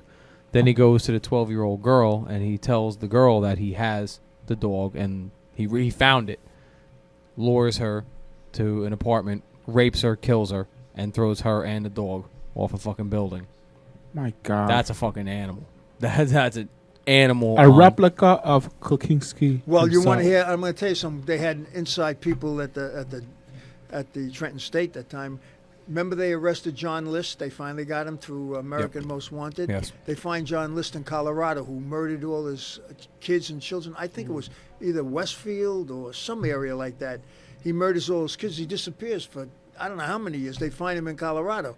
They arrest him. They bring him back, and they put him in Trenton State, and he's near Kuklinski. Oh, Jesus. And he goes to Kuklinski. This is truth. They're telling me the story. That he goes to Kuklinski. He wanted to be friends with Kuklinski. Richie, I heard, says, I don't fucking talk to murderers. How funny is that? Yeah, that's true. It's a true story. They were Jesus. telling me this. Oh, yeah. that's funny. Yeah. Jesus. When he was a murderer himself. Yeah. Yes, that's the irony, Christian. Yeah. I usually don't curse a lot. Only kidding. No, It's yeah. my language. Yeah, I- neither do we. You're sitting in front of a flag that's blue as fuck. We I mean, we don't curse either. We don't drink and we don't smoke. Yeah. Either. So some of the stuff that came out, and I think part of this was his persona of wanting the ego that needs to be fed. Seems like a lot of his stuff, like at some point we talked earlier about, he claims to have killed at least 100, maybe 200. Probably mostly fluff. He claimed. Well, Jerry Capezzi Capisci, yeah. was a big. He's like the guy. He's like the authority Yep. on organized crime Come on. as an author, and he basically said the same thing. He's like he wasn't involved in DeMeo. I don't think he said it wasn't. I don't think he was involved in DeMeo. I think a lot of his was delusional to go down in history as the worst of the worst. When the story he gave out about the 14-year-old kid that started his career in killing, as that story progressed later on in life, he started to add things such as Right. then I stole a car and then I put the body in the car, and he's 14, and I drive it out to a field. I remove his fingertips and his teeth for identification. Like, come on, like if that body was found, we would know that. Richie, when we executed a warrant, there was a firearm found. We traced it back to Florida, and it came to a kid named Blah. We don't need Blah. Yeah. Right. The kid was going out with his daughter. Well, Kuklinski's daughter. Yeah. They go reach the kid. Now, this is before the trial. Kid mentions that he was going out with Richie's daughter on a rainy night. Richie grabs him and takes him to an apartment in Dumont and removes a body. And they scrubbed the rugs that was full of blood. And after that, he just bolted to Florida. But we found him through the gun trace. Jesus. And the stories. Never to date that daughter again. But he also claimed a very significant story is that he claimed to have killed the NYPD officer Calabro. Calabro. I don't buy that. So we won't get into Calabro's history. He was.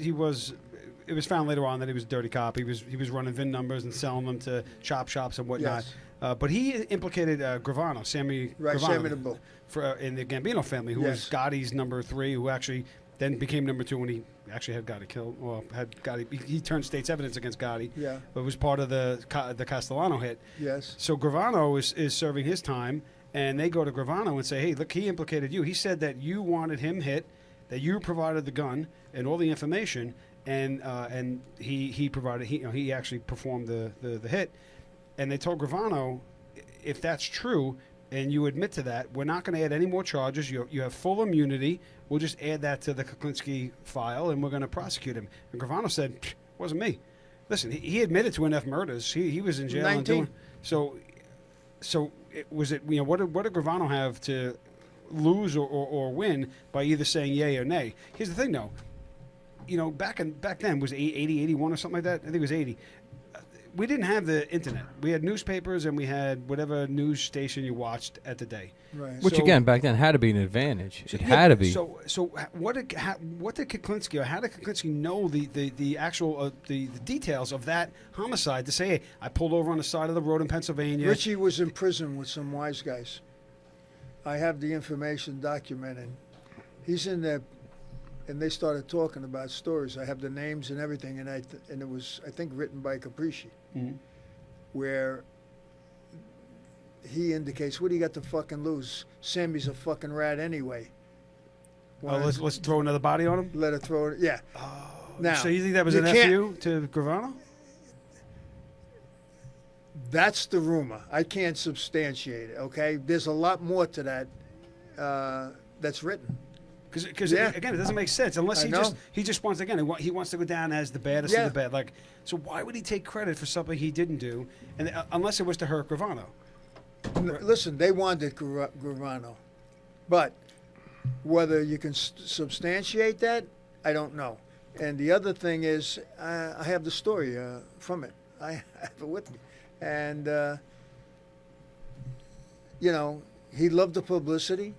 And he gave the HBO and all these programs. Yep, that was the one I was telling ratings you about. went through the roof with him. Right. And where did that? I mean, obviously he didn't profit from all that, obviously. No. But he participated and he contributed to those interviews, again, to bolster his ego of, yeah, this was me. Like I think he was really trying to own the fact that I am who I am. I kill people when I want to kill people. I'm not to have people look. Most people want celebrity status so other people look up to him. Right. That wasn't him.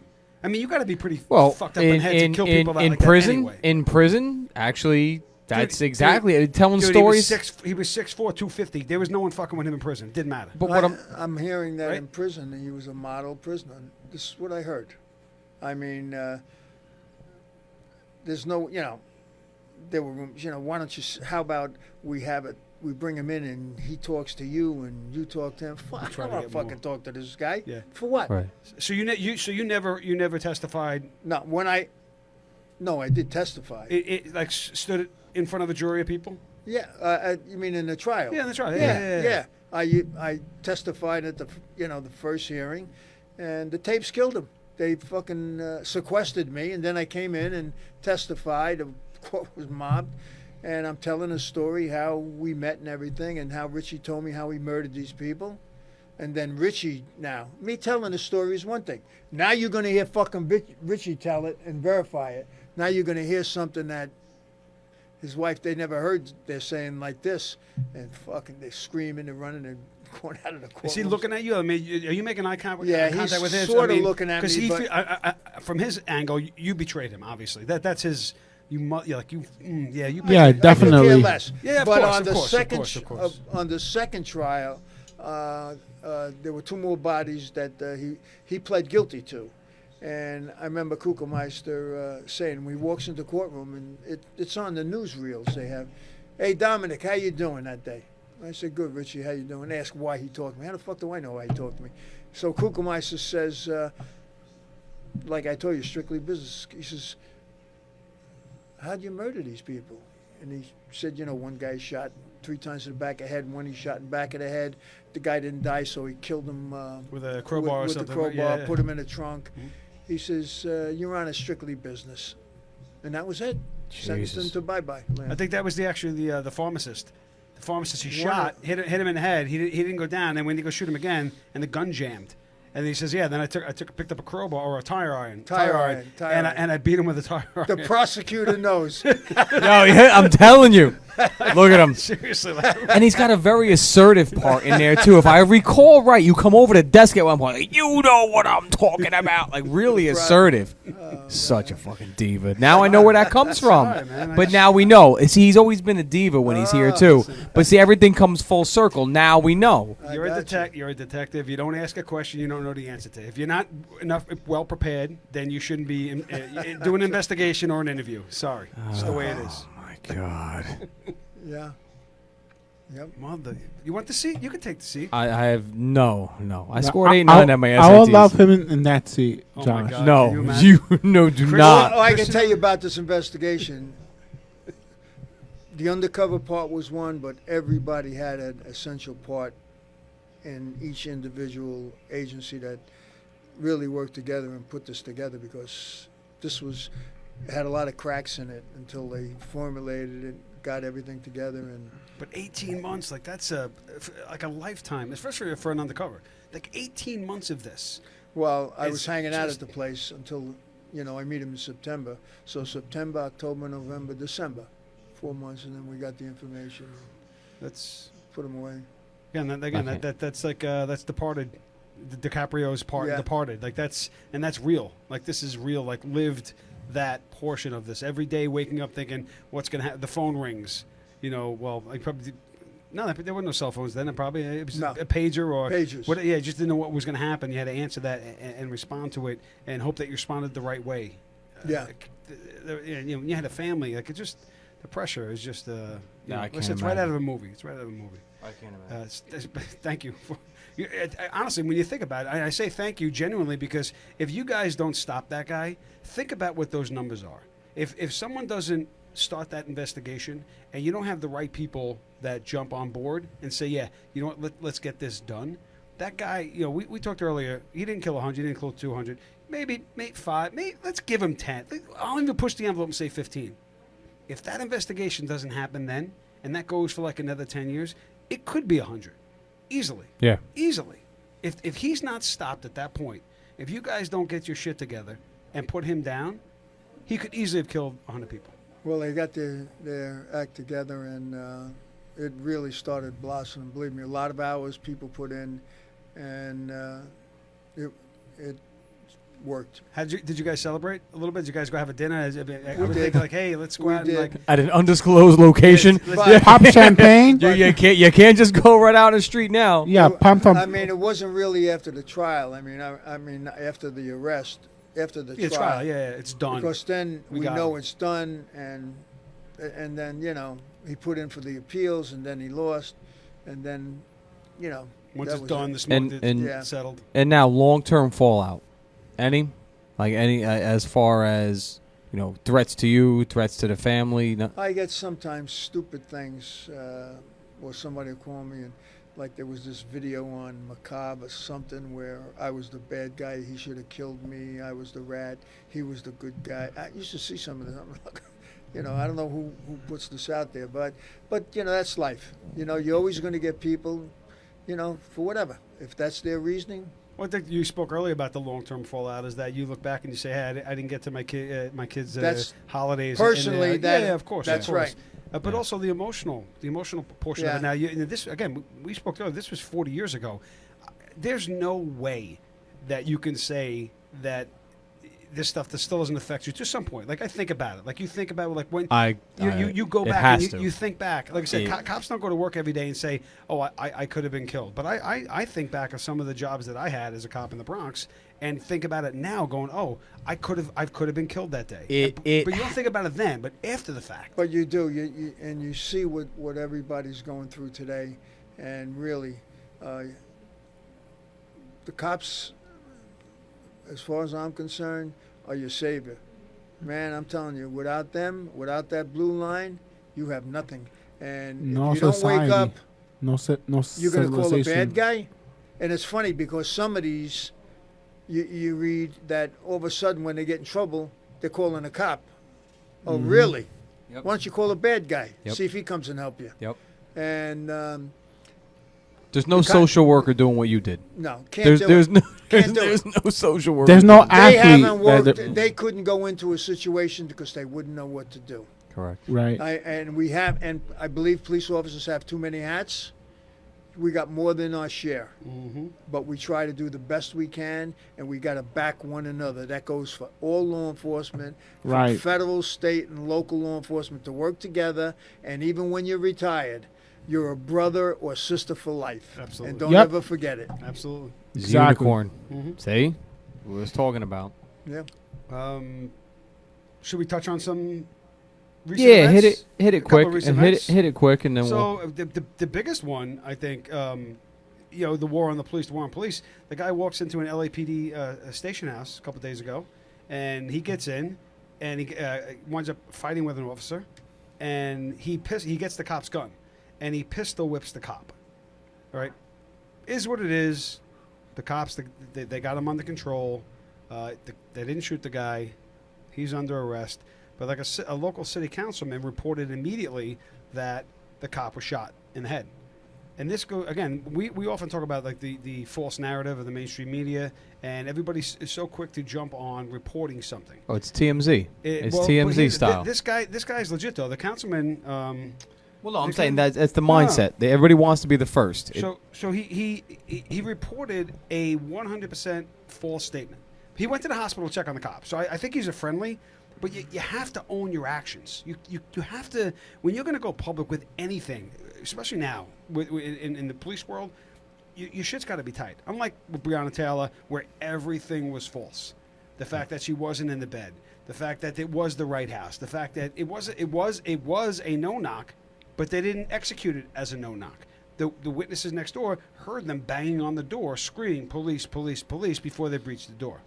So the fact that the guy got into the station house and attacked for no reason, like there's no story following that. And the fact that the guy got into a station house and was able to get the gun off the cop, bad news. Like Right. the war on police that the guys like Jerry Nadler are saying that isn't happening. No, Antifa doesn't exist course. according Of to cour- that. of It course. doesn't exist. It's made up in Washington. Fuck What outta world to see in? here. I Oh, really- please.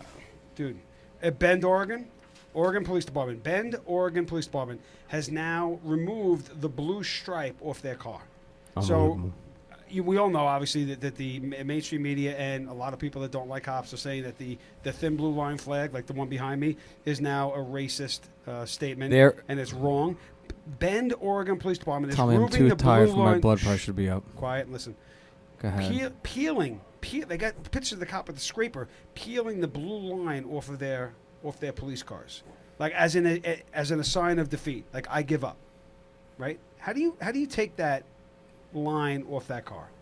Why don't you take the lights off the top too? Remove the siren and stop answering jobs. I mean, it doesn't make sense. There is no documented, articulable, any correlation between any level of racism and the thin blue line anywhere. Here's the statement. That Anyway, here's it's the emotion and false narrative. I'll go with the this statement. is the statement There the you police go. department gave out. Ready? The divisive use of the thin blue line symbol to fit a narrative unassociated with our department or what we stand for has unintentionally created an ongoing divide between some members of our community and the police officers who serve them. All right? It sounds more like the Bend Over Department and not the Bend Department. This is pretty ridiculous because they are bending over to the bullshit. It's wrong. So they said, we're going to look for a design that incorporates a way to honor members of our first responder family who have given their life in the service of their communities. And my question is, so what happens, whatever logo they decide to come forward with that's going to honor officers that were killed in the line of duty, what happens? They're not. No, They're not going to come up with a they- logo. They might. So what happens when outta that here. is They don't- deemed inappropriate and that's deemed offensive? Like, just go back to plain white cars? Listen, Like, this it's period insane. of time is going to be viewed a certain way, and the people that abandon law enforcement are going to be stuck on the wrong side of history. It's inevitable. It's inevitable. There's not going to be any alternative logo or anything. Because you're right. The people that hate law enforcement, it doesn't matter what you come up with, what design you come up with, it's going to be unsatisfactory because it has nothing to do with the design. These are fucking anarchists. These are mutts. These are perps. These are people that never liked cops to begin with. And now what you're seeing Don't get is people angry. that Don't get angry. I know. You fucking got me angry. I was trying not to curse. And I was relaxed. What you're seeing now is the non-criminal element that really just don't like cops. They're emboldened, and they're just popping their shit, and they're talking this stuff all over the place, like, because now they feel like they can. Like, yeah, fuck these cops. And it's amazing how much family, friends you see, like people that will look at you and they're like, yeah, cops are all fucking scumbags. Oh, but not you. Not you. What do you mean, not me? I think eventually, either after this election, I think that you're going to see a different type of action that's going to take place. I agree. And this is America. If you don't like it, leave. It's really, I mean, there's nobody standing at the border keeping anybody in. That's true. Nope. There's nobody standing there making you say, go find another situation that you think is better. And they won't, because there is none. There are still, as we speak, there are still people risking life and limb to get here.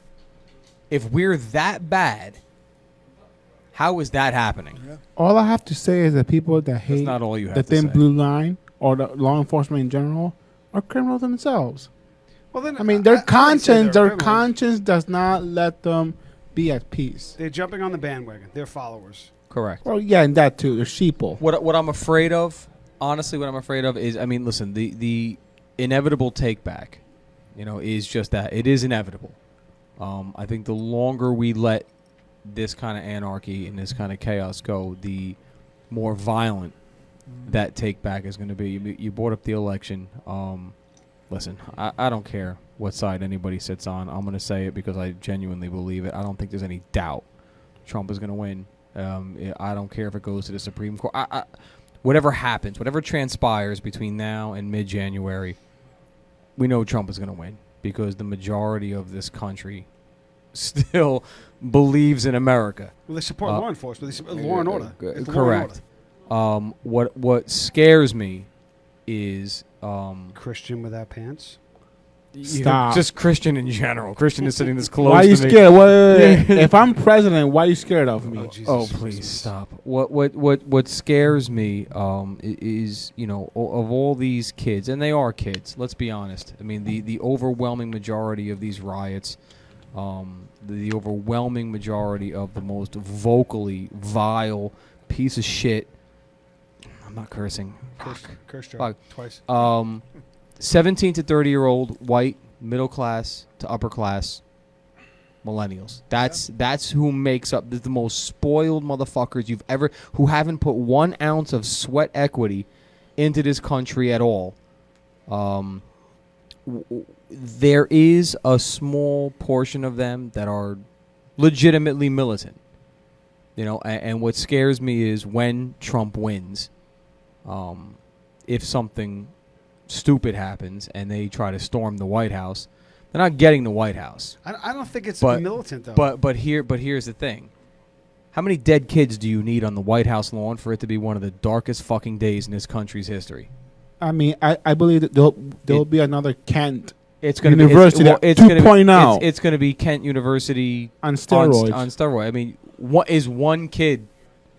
And listen, and that's all it's going to take for the other 90% of the kids that were there because they thought it was a great fucking time. Like Tommy said, jumping on the bandwagon as soon as they see a head pop, and they're going to go the other direction. It's mentality. But one kid on that lawn is one of the darkest days. And it's going to happen. And They're going to go. there's over not that fence. there's not But there's not even a question. I don't think. I think most of them really don't believe the movement that they're out there supporting, so to speak. I think a lot of it is bored kids thinking they're going to change the world, and hey, this is what they did in the '60s. This is our time to blow. Well, that's really. But not only that, Tom, the universities, the high schools, what are they teaching the kids nowadays? don't get me started. See why? Are they teaching science, literature, I'm They gonna mathematics, They how are. to Stop screaming. Stop screaming. how to write a check? No, they're not teaching that. They're teaching how to hate How to bounce a a country, check. How to bounce a check. or It's- how to hate law enforcement, BLM. There's more than 2 genders. That's what they're teaching nowadays. This is not about gender identity. This is more about the anarchists that say, hey, you know what? Where you have teachers that are in their 50s and 60s that were part of the movement in the 60s, and hey, we did it this way, and they support it. Because they did see change. So in the 60s, when a lot of the race stuff was going on, they did get change. So I think they're supporting it just for that. Hey, if you keep doing what you're doing, you'll see change. And they're not doing it the way they did it in the 60s.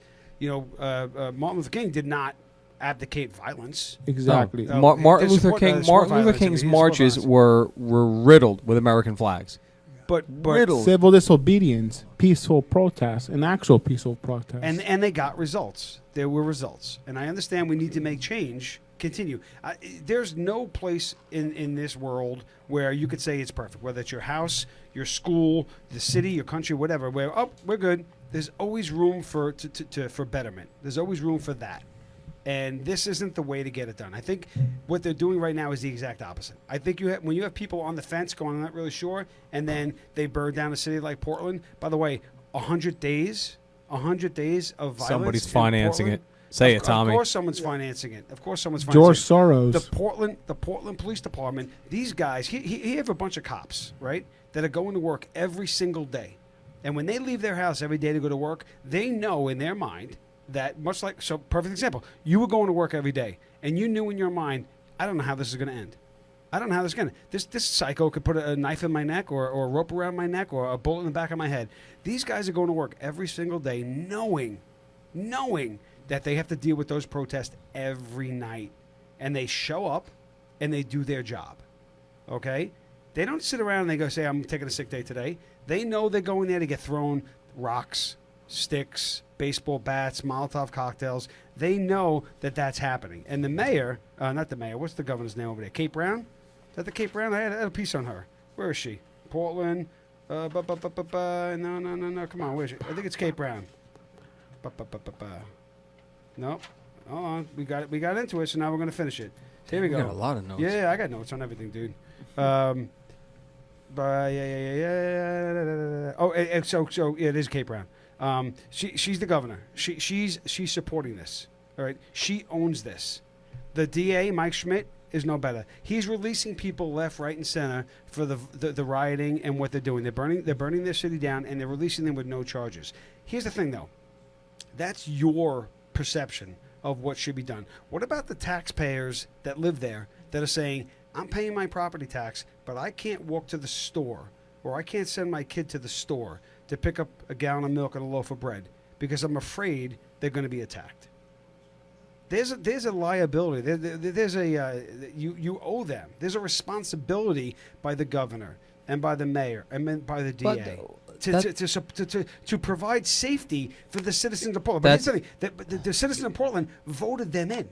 So this is a short game, Tommy. This is a short game because they jumped on, like you said, using your words, they jumped on a bandwagon. They thought that this was going to be, the popular thing. And there's all the polls now, regardless of how slanted or who's taking them, are overwhelmingly showing that the American people are done with these protests. The American people, but Portland and specifically Portland. I'm talking Portland's not Portland's American not anymore. No, I'm talking about them in general because that is the epicenter and has been the epicenter for the anarchist riots. New York is pretty close. For 5 years. No, nowhere near like. And Kenosha, Kentucky. They've had people locked up 2 and 3 times and just being released. Yeah. All right, if the federal government needs to wash their hands of Portland, maybe if the whole fucking sorry. State, See, now you're cursing. Because that's me being fired up. We need a swear jar next time. To say, look, you guys voted them in, you vote them out. We can't continue to provide funds to support that government in Oregon when all they do is support the riots and not protecting the innocent homeowners there, the citizens that don't agree with it. But that is the epicenter. That's the ground zero for this movement. Antifa ground zero is Portland. And until they change that, nothing's going to change. How do they not address that? Dom, how do we get rid of Portland? Is there a way? Yeah, there's a way, Josh. Vote them out. Nuke it. Nuke it. Nuke it. All right, we'll do. We're gonna take a break. We'll do one more little piece I have here, and it's on police equipment, which is important because the New Jersey State released a video of the Atlantic City and the Venter police interaction with a guy from August of 2020. Man's running around traffic. He's got a broken bottle in his hand, and he's bleeding from his neck. So someone calls 911. Cops get there. Sir, are you okay? You okay? And he starts yelling at the cops. And this interaction goes on for like 15 to 20 minutes. He's running in and out of traffic. They tell him, please put the bottle down. Put the bottle down. They call for a hostage negotiator. They give him bottles of cold water. to do it. The guy keeps saying, I don't want help. I don't want help. I'm just trying to get hit by the cars. That's his statement. I'm just trying to get hit by the cars. So they give him bottles of water. They're trying to calm him down. And he says, I still want to get shot. I want to get shot. Please let me finish my bottle of water. So the guy's not cooperating. They hit him with a taser. Taser doesn't work. Okay? So time and time again, the tasers have really not been working properly. So Rayshard Brooks in Atlanta, taser didn't work. Jacob Blake in Kenosha, Washington, taser doesn't work. So is it the faulty weapon or is it lack of training by the cops? What's the so there's the American public media. Listen, I'll say it. American public media released say a it. report in 2019 that officers in some of the bigger cities rated tasers' unreliability up to 40%. 258 cases of faulty taser over 3 years led to the subject being shot by the police. That's 250 people. Jacob Blake should have never been off the ground. 10 minutes left. Just go through. All right, good. 250 cases of faulty Jacob Blake should have taser. never been off the ground. Yep. So the taser didn't work. This is not This is not mechanical failure. This is not mechanical There's failure. 250 cases saying that the mechanical failure caused the shooting. So of the 250, 106 of them, the subject had elevated what's the word I want? Anger. 106 Frustration? No, they were more violent after receiving the hit that didn't happen. They got those barbs in their chest, and it didn't happen. Aggressive? So you're more aggressive. So the aggression level raised up. So I think there's an issue with some like that. That's for a large police department to turn around and say. Well, there's tell me, what's changed with the tasers now than tasers that they were using before? I'll tell you what changed with them. They actually lowered the how lethal they were. So tasers 10 years ago, when they hit you, they delivered a certain amount of electricity, and you were. And now they've actually they lowered it. They've actually lowered the lethality of the taser, and they can show that they're not as effective as the older models. Now I get everyone's locked up on the taser. The taser, Axon makes the taser, and that's the industry leading company that makes it. That could be a factor, or it could be a manufacturer fault that the taser was faulty. That could be it. That's the question. Is it a fault? Is it a fault by the manufacturer, or have they actually spun it back and said, oh, you know what? We have so many complaints because the guy shit himself when he was trying to kill someone. Oh, so let's give him It could be both. electricity that he doesn't shit himself. Yes, 2 curse words, Jacob. Well, there is something said about that. If they're on drugs and their adrenaline is through the roof, but more often than not, it's not that. I think this is 2 things: the faulty equipment and the fact that they've backed down on the amount of electricity that these weapons actually put in. So the undercover work is so much easier. the LAPD, It's so much easier. LAPD has data on this. The LAPD has data for the last 5 years that shows the reaction to people by getting hit with the taser, and the numbers are coming down because they're not reacting like they used to 10 years ago. But yet they still ordered thousands more. I think it's more. We're trying to be nicer to the perps. You think?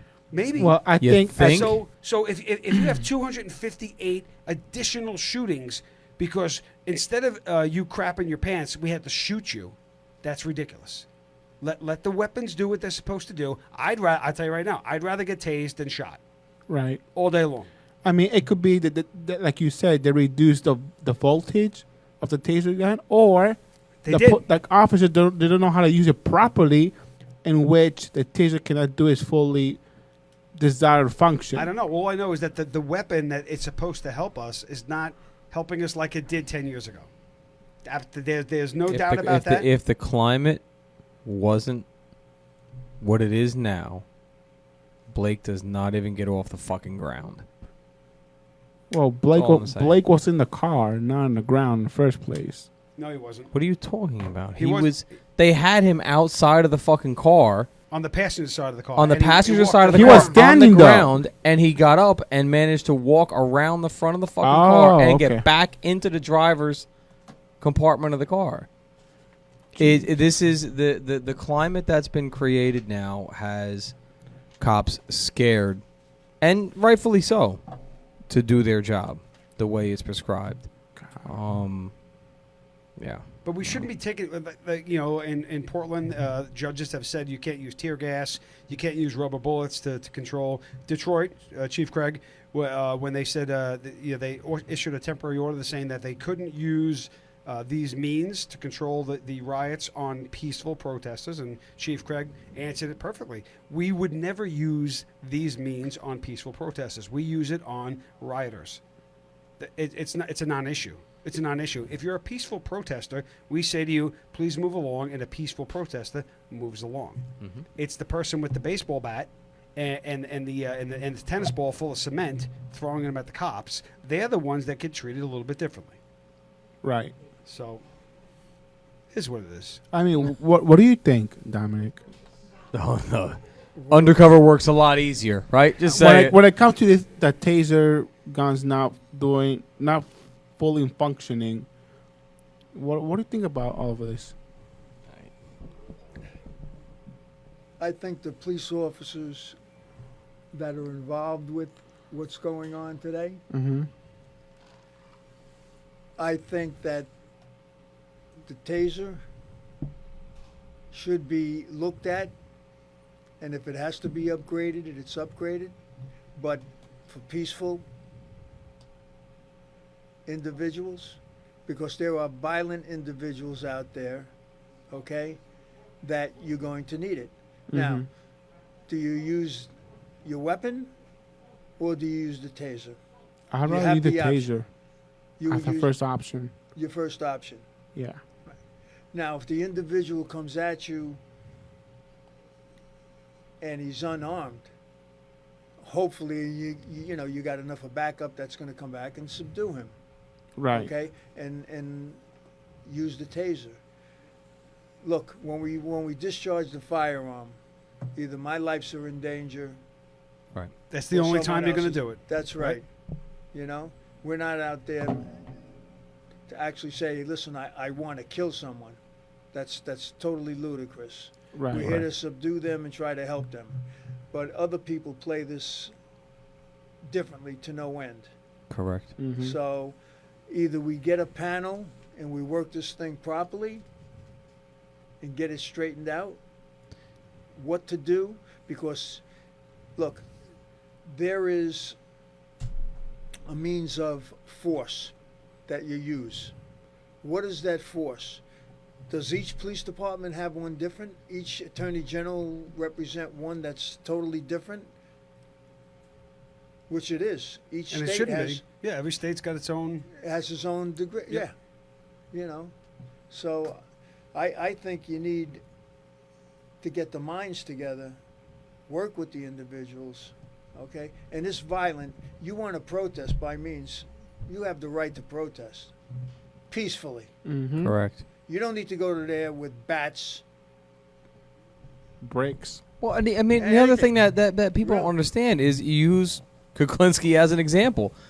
270-pound, 6'4" monster coming at you, and you know he's coming at you to kill you. Are you waiting to find out if he's armed or unarmed? Like, you know now, as a seasoned police officer, you know the situation. You know who he is. He's coming at you to kill you. You know that. And this current society would judge you like, he killed an unarmed. He killed him. But it wouldn't be that way, because my first reaction would be, number one, I want to see, I'm looking at his hands. Yep. I see a spray. Well, in New York City, taking another avenue. New York City, we have rules in New York City that at protests, if you hold a sign up, your sign cannot be on a piece of wood. So not everywhere has that same rule. So they have a sign up with their, kill cops or whatever, and it's stapled to a baseball bat. In New York City, you can't have that. It's got to be cardboard. So that can't be used as a weapon. And I said this months ago. If there was I'm a big fan of the Second Amendment. I'm not a huge fan of open carry. It gets me a little freaked out when I see guys walking down the street with an AR-15, even with their 9mm exposed. It makes me a little nervous as a cop from New York City. Makes me a little nervous.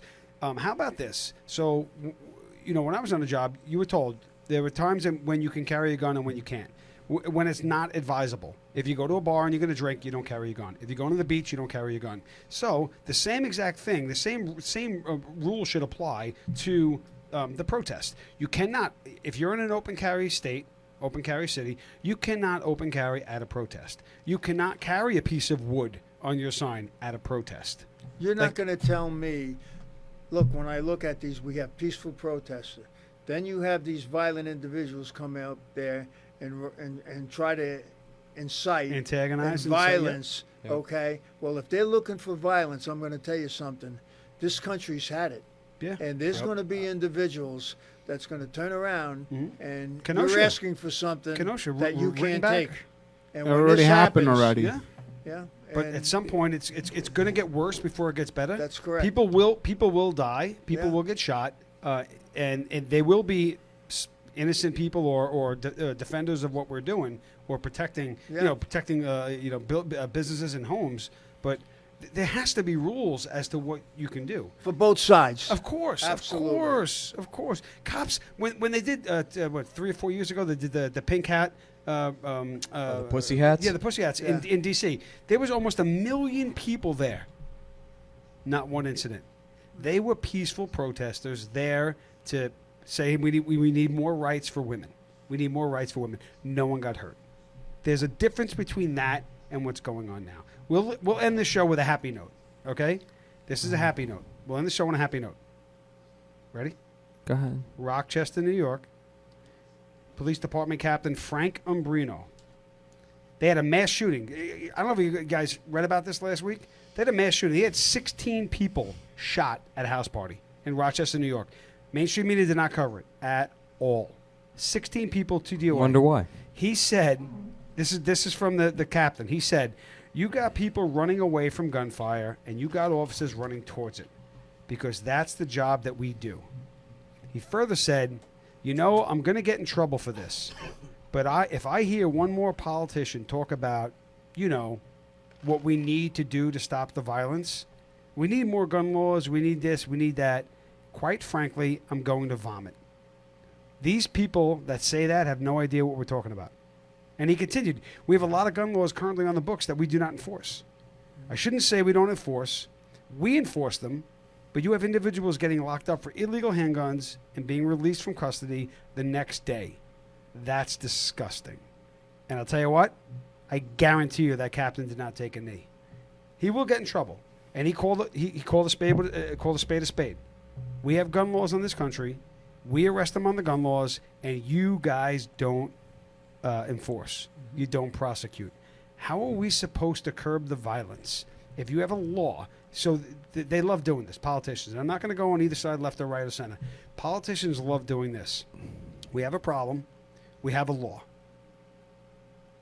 Instead of enforcing that law, let's write a new law. And he hit it right on the head. Let's enforce the laws that we have.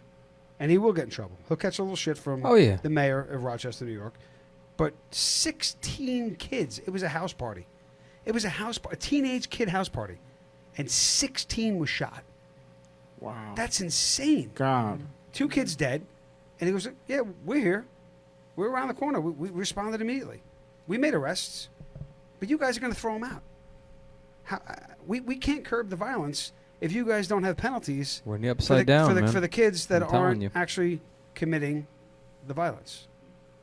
So, We're in the upside down. Cap, we got you. Good stuff. I said that was the last one, but I got to stick a little quick one into New York. Letitia James this week said cops should stop performing car stops.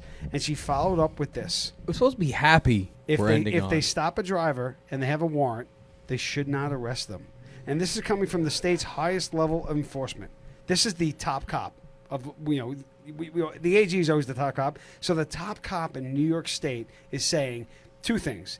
New York State police officers, which obviously covers the city, you should stop doing car stops. That's statement number 1.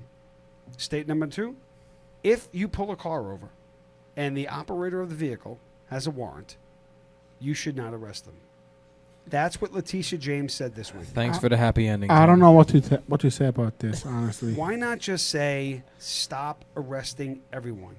So what's the difference between a cop that stops a car and the guy has a warrant? That's an arrestable offense. Versus the mutt on the corner that shoots someone or robs them. Should we not arrest them as well?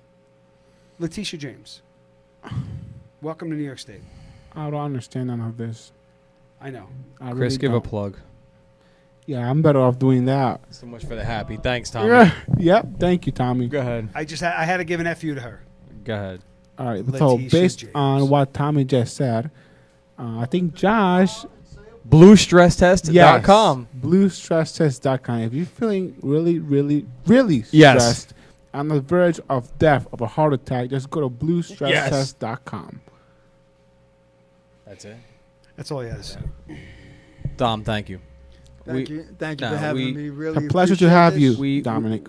And all I'm saying to my brothers and sisters out there, be safe. That's We talked about it before. Go home. You know, for you to give a shit when you don't have to give a shit anymore.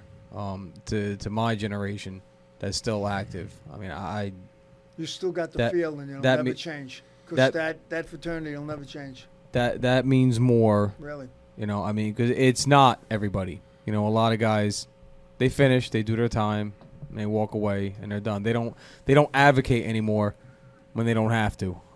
So for you to be doing that, for you to be spending your time doing that, and We bleed blue.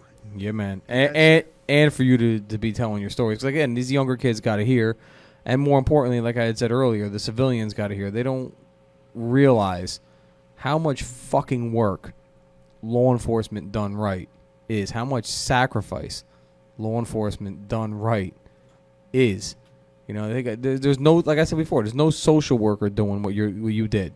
Nobody's doing. Anybody that thinks that, we don't curse, but they can go fuck themselves. I mean, honestly, I mean, and there really aren't many that think that. They're just the loudest right now. Ma, So- if you're listening, mute now, Ma. What is it?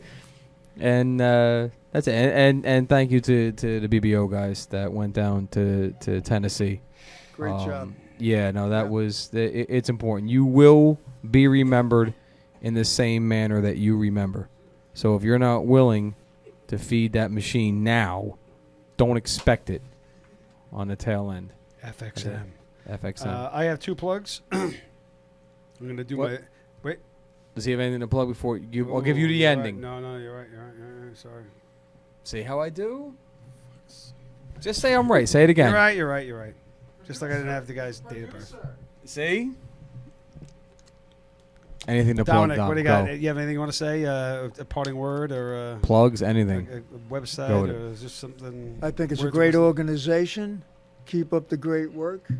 Keep the blue line strong. And the bottom line is protect one another and stay safe. Awesome. Awesome. That is word. My first one is www.bluepig. Proud Pig. Blue. Oh, Oh my God, bro! Wow. Whoa. Proudpig.blue. If you're not patrolling with the pig, you're doing it wrong. Where's Johnny Blue? I had Blue in my mind because he was standing right there. I was looking right at him. Failure. Proudpig.blue. Failure. Go ahead. And of course, www.lineofdutycigars.com. If you're having a cigar outing, any event, police, fire, military related, helping the charities, and you need cigars, let us know. We will definitely hook you up. All right, www.lineofdutycigars.com. We're out. What's the next show? Next show's next week. Flyer will be out tomorrow, and you will see how the military is not treated any differently than law enforcement. Oh when my it comes God. to- Says the hamburger. when it comes to bias and shitting on those who protect our rights. Uh-oh. Oh, I'm sorry. Here- There were some shitums outside. www.proudpig.blue. If you're not patrolling with the pig, you're doing it wrong. There it is. there it is. That's the plug done And right. That is why he does what he does, and I do what I do. Yep, that's true. All right, Wheels we're up. out. We'll see you next week. Cheers. If you are searching for a doctor that truly cares about your overall health and well-being, contact Dr. Alex at Tri-State Health and Wellness. For more than 11 years, Dr. Alex has been treating law enforcement professionals and their families while focusing on one-on-one care so you never feel rushed. All necessary testing can be conducted during your visit, and they feature flexible hours and appointments to accommodate alternating work schedules. Tri-State Health and Wellness is conveniently located in Fair Lawn, New Jersey. Contact Dr. Alex today by visiting www.bluetristate.com. Mortgages for everyday heroes. From Michelle Hendershot and Homebridge Financial Services. If you're looking to purchase a home or refinance an existing mortgage, Michelle Hendershot can assist you every step of the way. With over 10 years of experience assisting law enforcement officers with their dream of owning a home, the choice is simple. Contact Michelle Hendershot today. Visit www.mortgagesforblue.com. Are you tired of sleeping alone each night? Feeling sluggish during the day? Is your snoring keeping your spouse awake at night?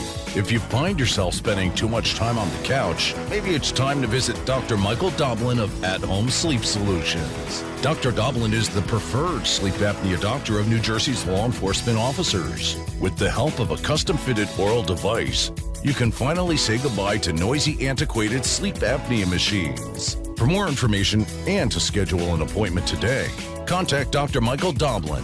Visit www.bluesnore.com. Moment of Silence, Inc., along with Blue Suicide, is a nonprofit organization founded to support and raise awareness about the epidemic of suicides amongst law enforcement, military personnel, and first responders. For more information on how you can help, visit momentofsilenceinc.org. If you're in the market for a new vehicle or a certified used vehicle, then visit Fetty Auto Group, located at the junction of Route 46 and Route 3 in Clifton, New Jersey. Fetty Auto Group stands shoulder to shoulder with the men and women in blue. Stop by and ask for Troy Mall and ask about the offers for first responders. For more information, visit FettyAuto.com. That's FettyAuto.com. The Blue Magazine, the law enforcement publication by law enforcement professionals for the men and women of law enforcement. The unfiltered voice of law enforcement. TheBlueMagazine.com. Are you patrolling with the pig? If not, you're doing it wrong. Check out all the newest swine swag at ProudPig.blue. They are dirty by design. Check it out now. Visit www.proudpig.blue for all your swine swag. Visit www.proudpig.blue. Resumes by Joe, owned and operated by retired NYPD second grade detective Joe Federa. With over 20 years of professional resume writing experience and focusing on translating what we do as cops into language that the corporate world can appreciate. We put an emphasis on ensuring that your cover letter and resume will be best received by the applicant tracking system used by most companies today. Check out our website at www.resumesbyjoe.com or call Joe directly at 347-992-4523. Don't forget to ask about the 50% discount for BBO members and most unions across the country. Give us the job of helping you get the job. Contact Resumes by Joe today. If you're a member of the law enforcement profession and are looking to establish long-lasting business relationships with businesses that are blue-friendly, it's time to visit visitblue.com. Visitblue.com features some of the best doctors, lawyers, realtors, as well as other service providers, such as home improvement and financial services. If you are looking for reliable, trustworthy service providers, visit visitblue.com. That's www.visitblue.com. Founded in 2014 by retired NYPD police officer Michael Burke, Brothers Before Others is a national 501c3 law enforcement charity comprised solely of both sworn and retired police officers. Since their inception, Brothers Before Others has sent floral arrangements to the services of all line-of-duty deaths, regardless of where in the country they occur, having spent over $350,000 to date, while the National National Flower Fund remains their cornerstone, their benevolence has since grown well beyond that, even into the civilian world. For more information on how to get involved or to donate, visit brothersbeforeothers.org, or you can visit their public forums on all social media platforms by searching Brothers Before Others. Founded in 2016 by professional musician Neil Giraldo, 3-Chord Bourbon has developed a process that is defined as the perfectly tuned taste, blending carefully selected whiskey bourbon and rye whiskey stocks from Kentucky, Tennessee, and Indiana. Designed to be enjoyed with friends and family, 3-Chord Bourbon will leave you with the same feeling you experience after hearing that perfect song. You'll know their whiskeys are right from the very first sip. For more information on 3-Chord Bourbon and available merchandise, visit 3chordbourbon.com. Line of Duty Cigars, owned and operated by retired NYPD Detective Tom Werther. Visit lineofdutycigars.com for our handmade Nicaraguan cigars, custom ashtrays, custom humidors, and custom flask sets. Also, when you place an order, you choose the law enforcement, first responder, or veteran charity, and Line of Duty Cigars donates 10% to that organization. Planning a special event? Contact us today. Visit www.lineofdutycigars.com.